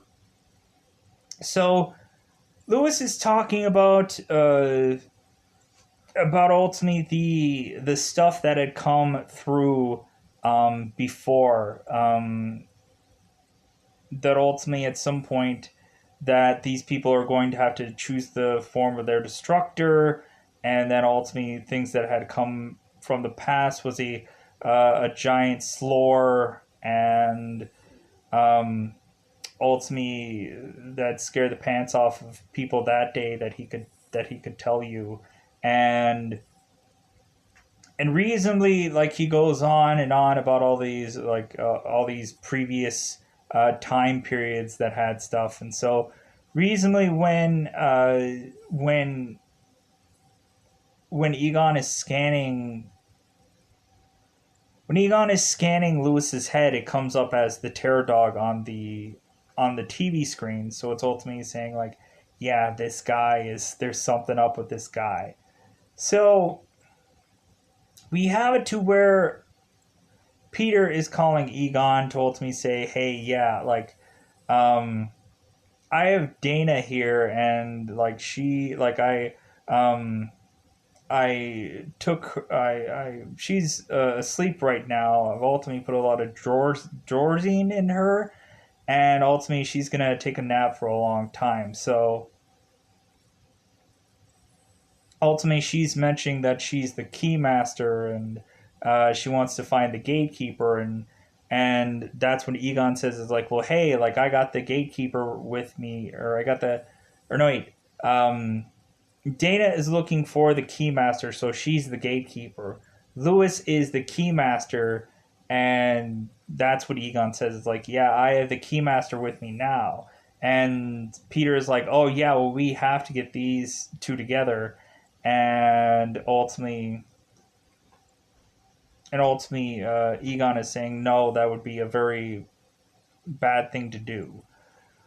So while this is also going on, the whole thing that I didn't also mention is we have Walter Peck, who eventually comes through the firehouse at some point to ultimately ask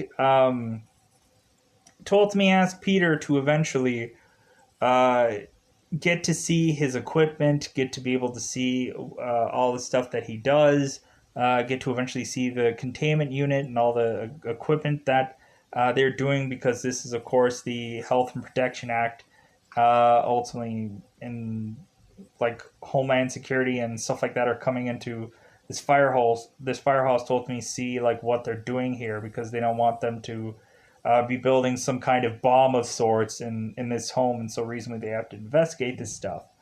So Walter Peck comes to Peter at some point in this movie, and ultimately is like, can I see your storage facility? Can I see your, in other words, can I see your containment unit? Because ultimately, there's a lot of stuff that happens within this movie. There's a lot of stuff. And ultimately, we have it to where Peter is like, well, you have to say the magic word. And then ultimately, Walter says, can I please see the storage facility? And ultimately, Peter says, no. It's like, because ultimately he's asking why, because Walter wants to know what they do here. And so ultimately, like, Peter, as much as possible, just pushes Walter away to where he has to come back with a warrant. Because ultimately, Peter is like, well, like, no, like, you're not going to see what we do here. It's like, and ultimately Walter is threatening to like, well, I can bring a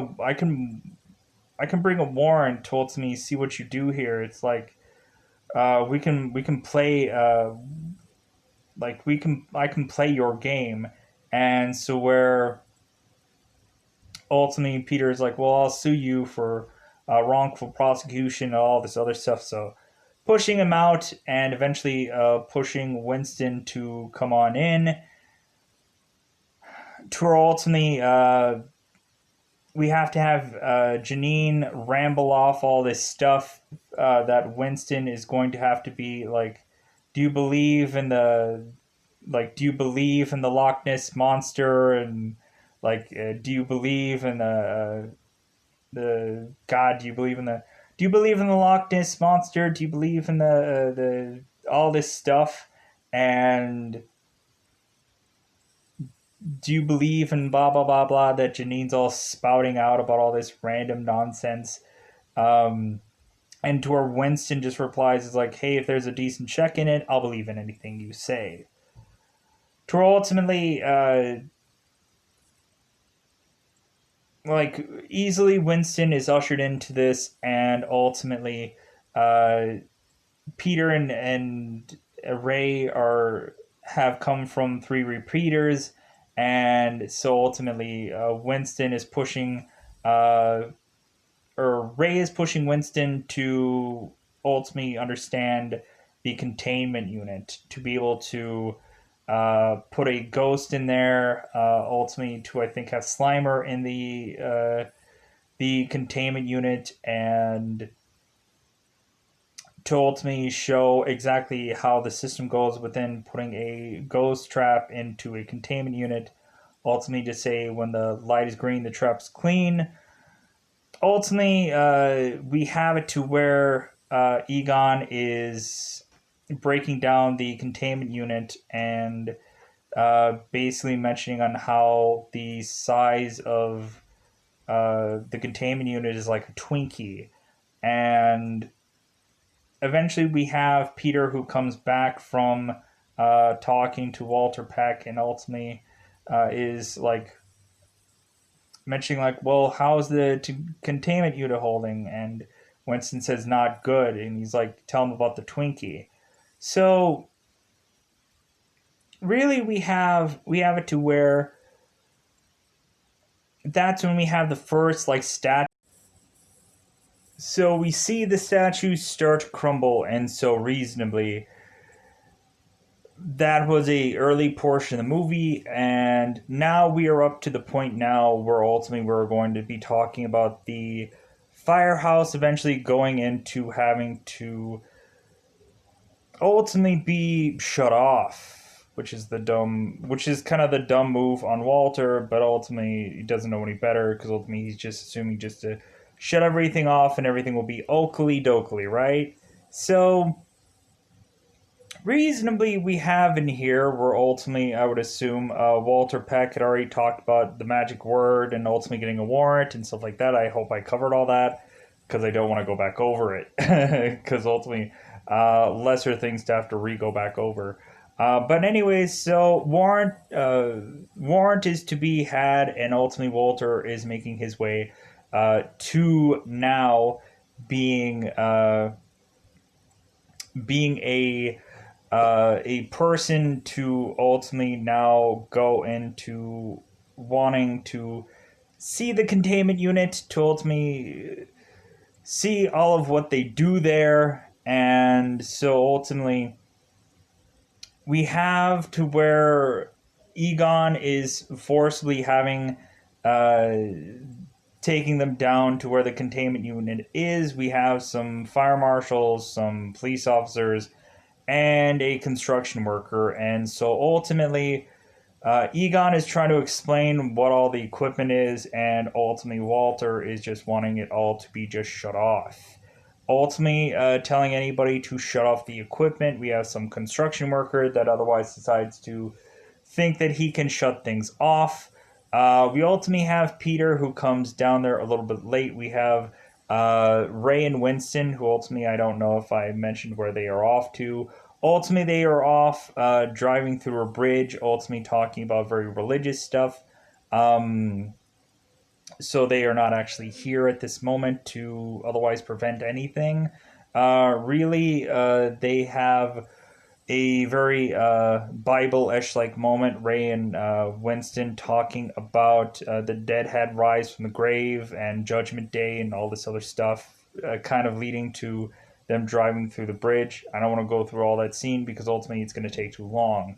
So pushing us now to where Peter had come back to the firehouse because ultimately he had conked Dana out because ultimately, reasonably, we talked all about that 4 feet above the covers and this and that. So reasonably, now Peter is back into the firehouse where ultimately they were going to shut off the containment unit. We have the construction worker pulling the plug, and then ultimately we have the sound going on where the construction worker is like, oh, because he's not familiar with this kind of setup. He's not familiar with this equipment.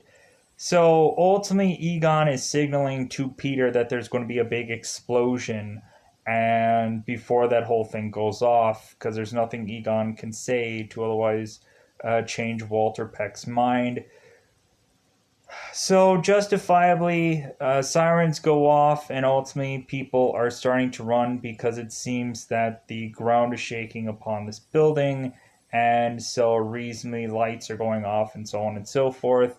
Ultimately, Egon's telling everyone to leave the building because it's going to be a big, massive explosion. So ultimately, we have everyone leave the building, even Lewis, ultimately trotching his way out of the building. So you got a lot of people that are kind of outside the firehouse, and ultimately, Lewis is telling everyone that it's a sign, and Janine's like, yeah, it's a sign, all right. It's a sign of going out of business. As ultimately the firehouse then explodes from, of course, the containment unit, which ultimately, if you had ultimately seen the real Ghostbusters episode, the real or the if you've seen the real Ghostbusters episode, the Halloween door, ultimately they re-reference that that the containment unit had exploded once before, and so ultimately they're very familiar with that sound. Um, because ultimately the containment unit explodes in the Halloween door because ultimately every single ghost has to be unleashed within that episode because Slimer ends up trying to stop people from emptying out the containment unit, but there's nothing that they can do because the entire firehouse is swarming with ghosts. So, as well as everywhere else. So, reasonably pushing us on to Walter ultimately wanting desperately for the Ghostbusters to be arrested because ultimately they unleash this out in the world, and ultimately Egon is like, you're foolish" kind of thing, and ultimately he's Walter and Egon are fighting. Ultimately, people are trying to separate them. Winston and Ray come in and ultimately drive into this, and they're like, "Hey, what the heck is going on?" And ultimately, Peter and Egon have to kind of tell what all is going on, because ultimately Walter is mentioning that ultimately the Ghostbusters caused the explosion, and ultimately they didn't. So now pushing us on to every single one of the Ghostbusters members are all got arrested, even if people that weren't even there because Winston wasn't even there. So pushing us on now to the prison scene because ultimately, uh,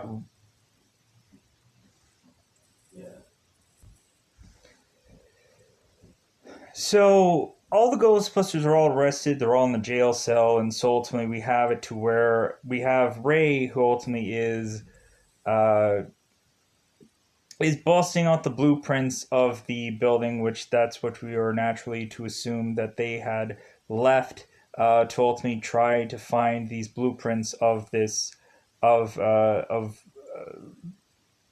of uh, Dana and Lewis's hotel. Ultimately, to have Ray tell us that these blueprints are really, really strange. While that is going on, we also have a lot of the ghosts popping out of the firehouse, ultimately to have them reemerge in some part of the city. We have Slimer, who is eating a ton of hot dogs, and so on and so forth. We have a taxi cab driver that is a ghost that is going to ram a cab into any number of places, and this and that, and so on and so forth, and what have you. We ultimately have Dana, who completely by looking at some windows explodes an entire wall of her building.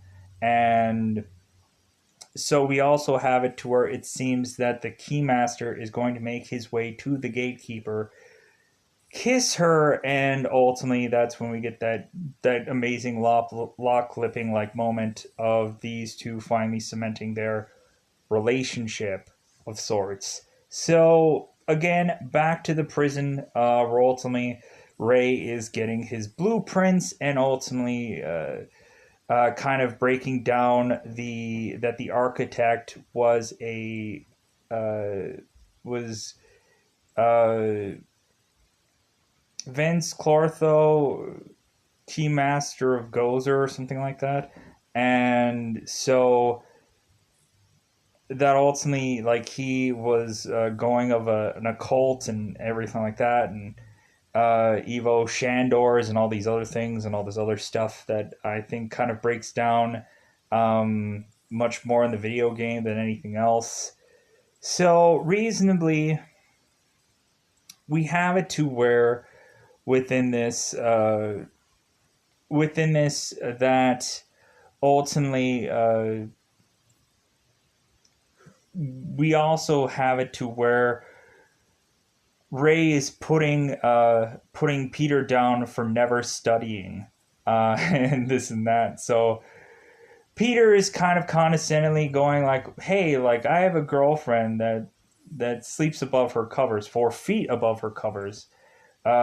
She bites, she drools, she claws, and this and that." And so reasonably,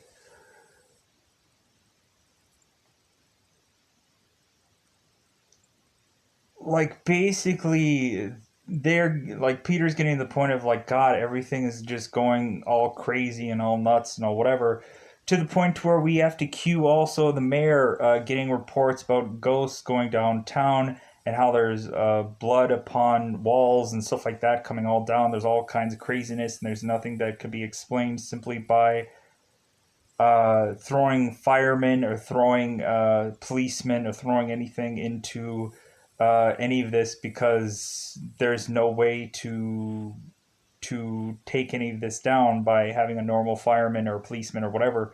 Kind of like the sequel where they have to push to the same thing again, because ultimately in the sequel they had like meter maids chasing ghosts downtown, and like there's nothing that they could do.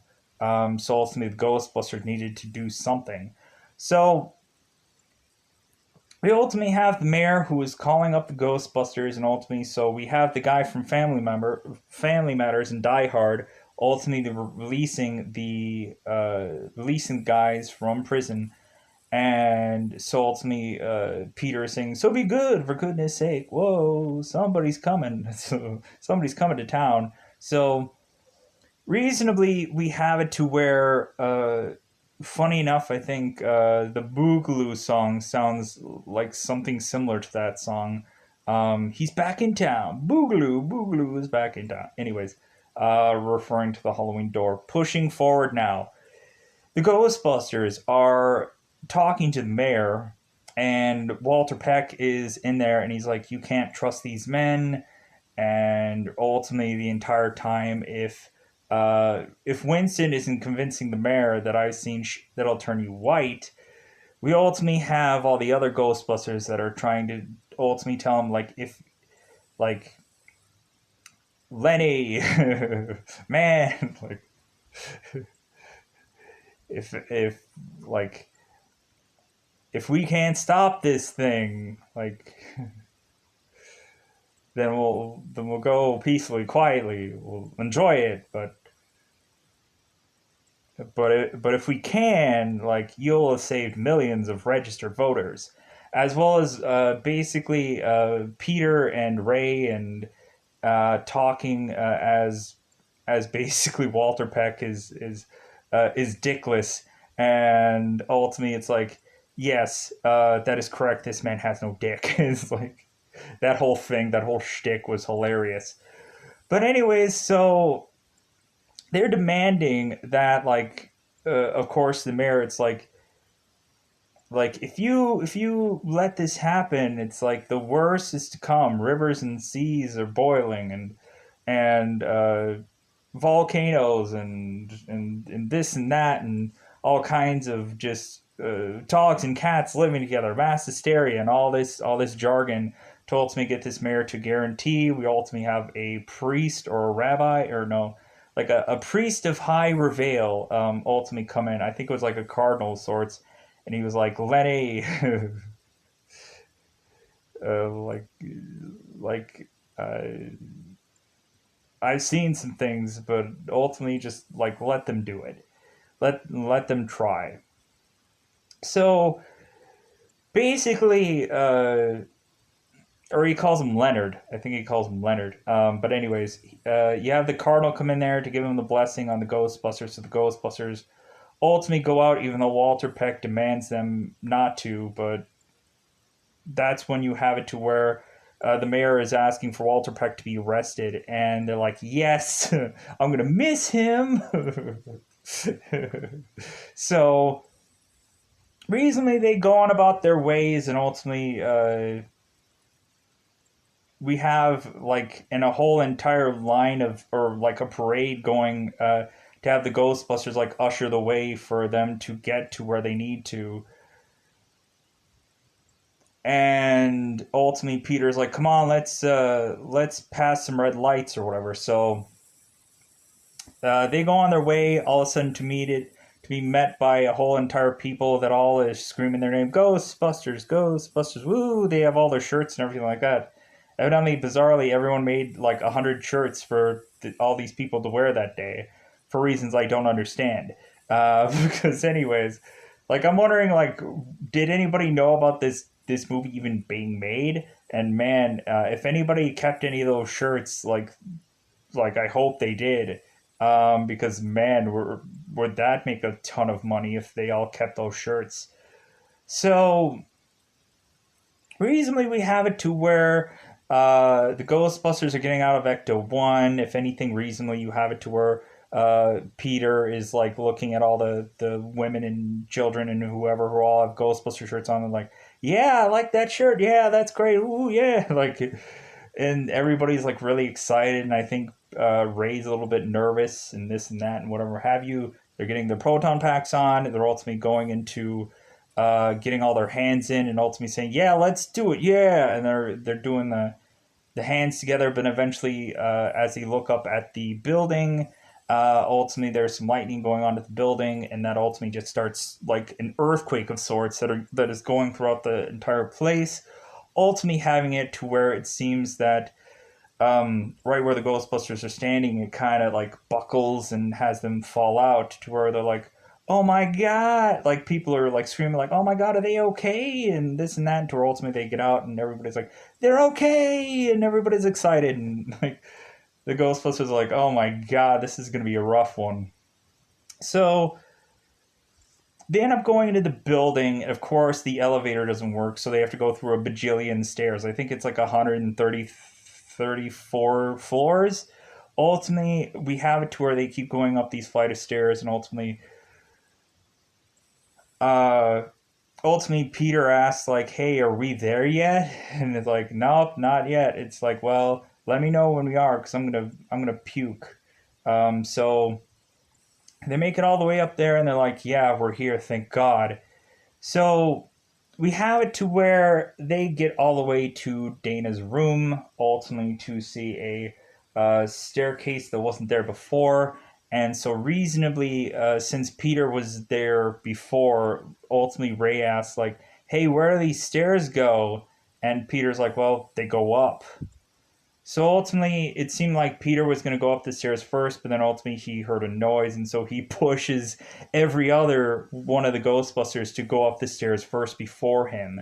So they go up the stairs, and ultimately we find out that it seems uh, that both Lewis and Dana are going to be doing some ritual-ish like move that is going to turn them into eventually terror dogs. And so ultimately, now Peter is mortified by the realization that his girlfriend is now a dog. And so, reasonably, we now have it to where the Terror Dogs are making their way up to Gozer. We have all the Ghostbusters that are like, well, we got to do our job. So they push on to ultimately get to this giant set piece, and which ultimately had cost like tons and tons of money to make. I'm because I watched the extras. It was like tons of money to make this huge set piece. It was amazing. So we ultimately have Ray, of course, who is really pushed as per usual to be the getter guy. So we ultimately have Ray being very diplomatic and ultimately going and mentioning like, "Hey, we're coming from the town and city of New York to ultimately tell you to cease and desist uh, all activity and this and that." And of course, Gozer isn't listening to a lick of any of this. Ultimately, just asking him, "Are you a god?" And ultimately, he says, "Well, no." And she's like, "Well, so die." And then ultimately pushes them with electricity almost off the building. And to where, of course, they have to regroup. And ultimately, that's when you hit Winston with the line of, like, if you're if someone asks you if you're a god, you say yes.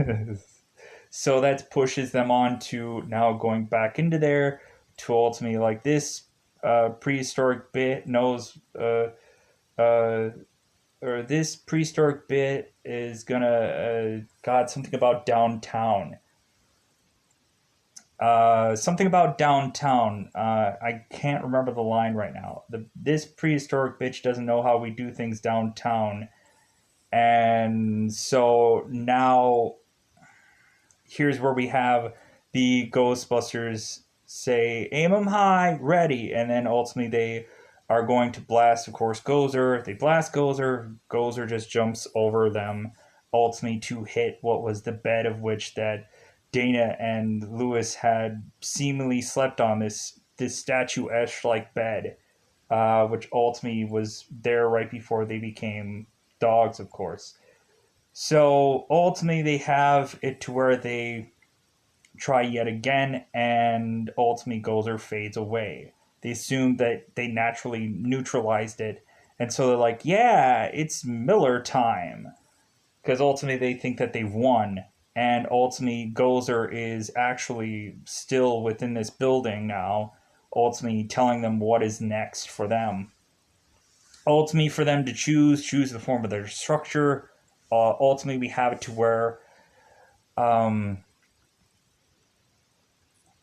ultimately Peter is like, choose. What do you mean choose?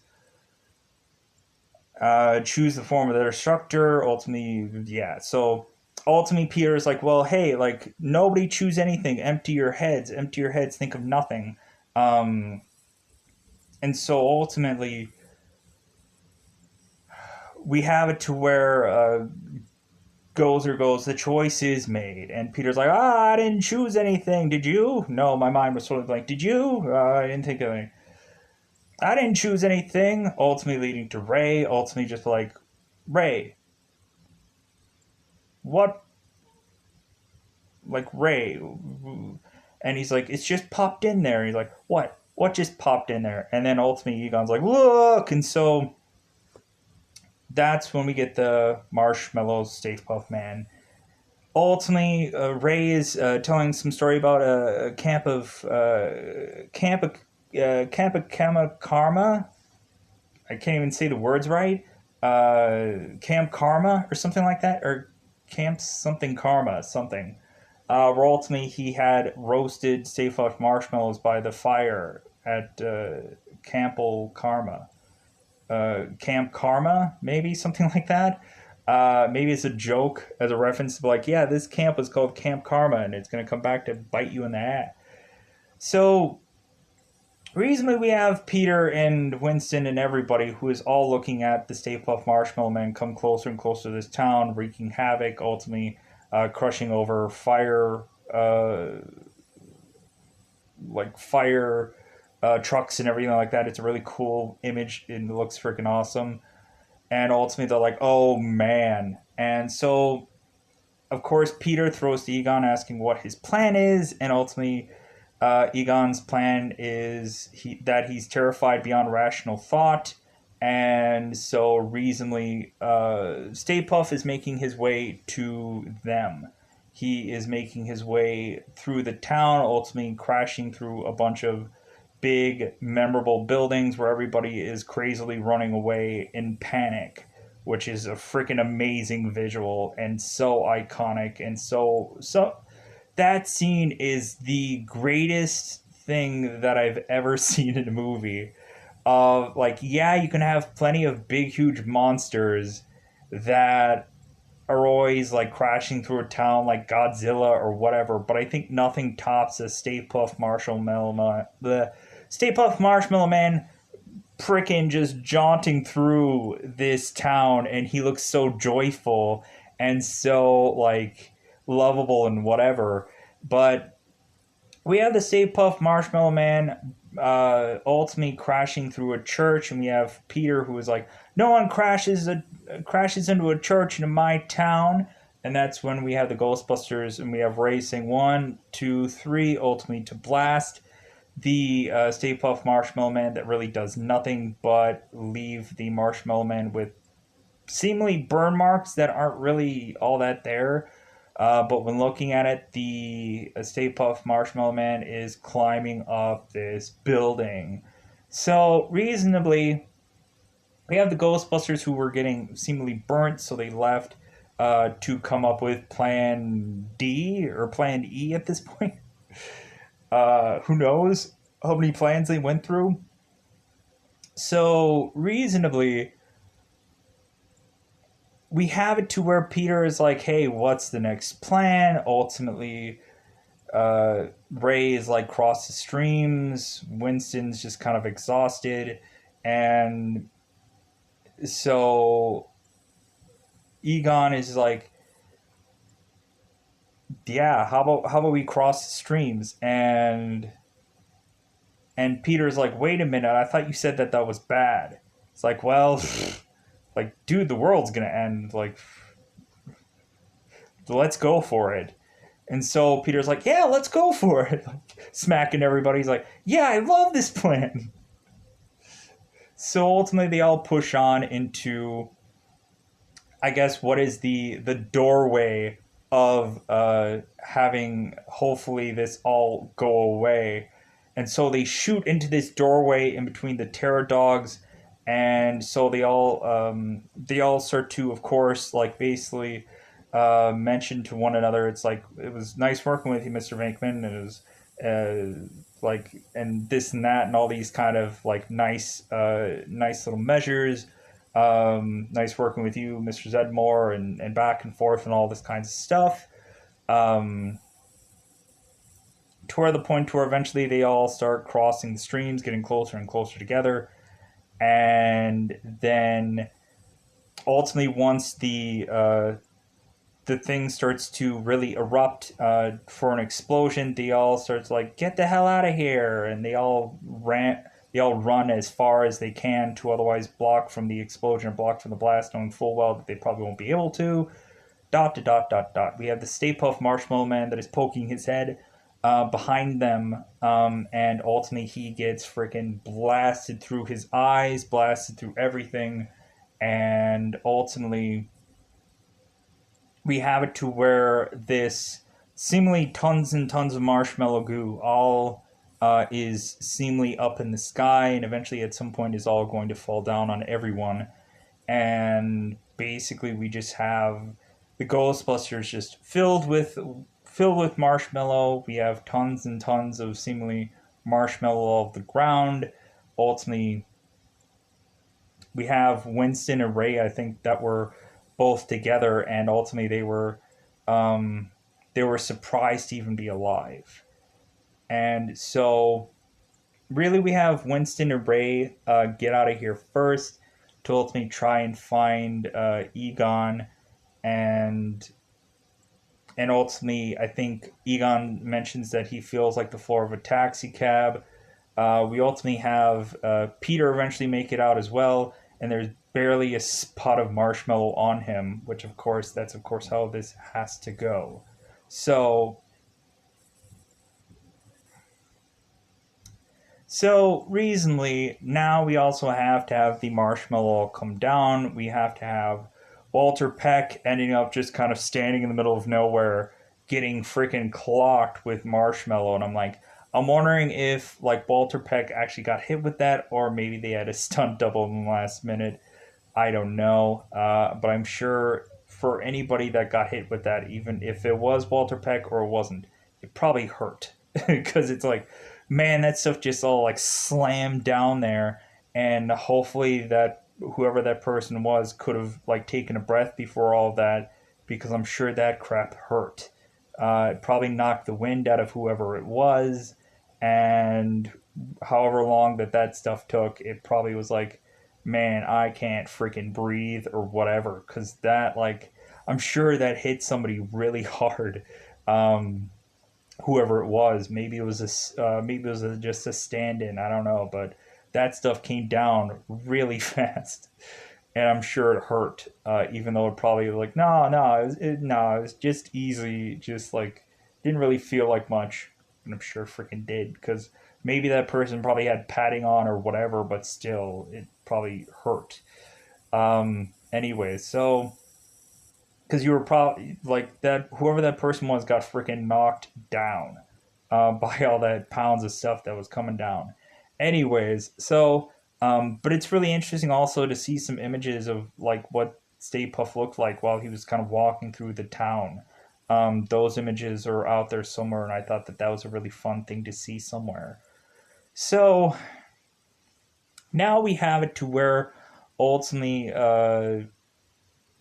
we have where the Ghostbusters are having to trying to find the Terror Dogs, and ultimately We ultimately have Ray who's saying like something smells like barbecue dog hair, and ultimately Ray is realizing that, oh, maybe Dana and Lewis were killed in all of this blast. Troll ultimately they are just seeing two.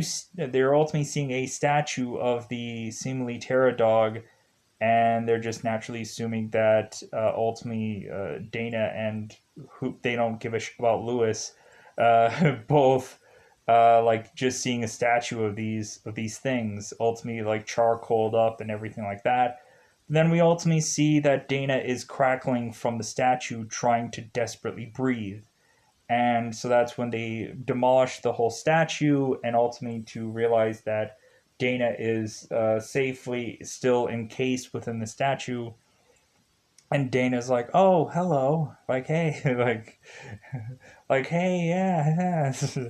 And so we ultimately have Lewis, who is had broken through his statue, and but the only problem is he can't see anything. And he's ultimately like, somebody turn on the lights, help someone. So really, ultimately, Peter shouts, go check out that little guy. And so ultimately, they go and ultimately help him out to ultimately tell him that, like, this is a historic event. He hasn't, like, Ray hasn't seen a event this big since the Twinciso blast of 1909.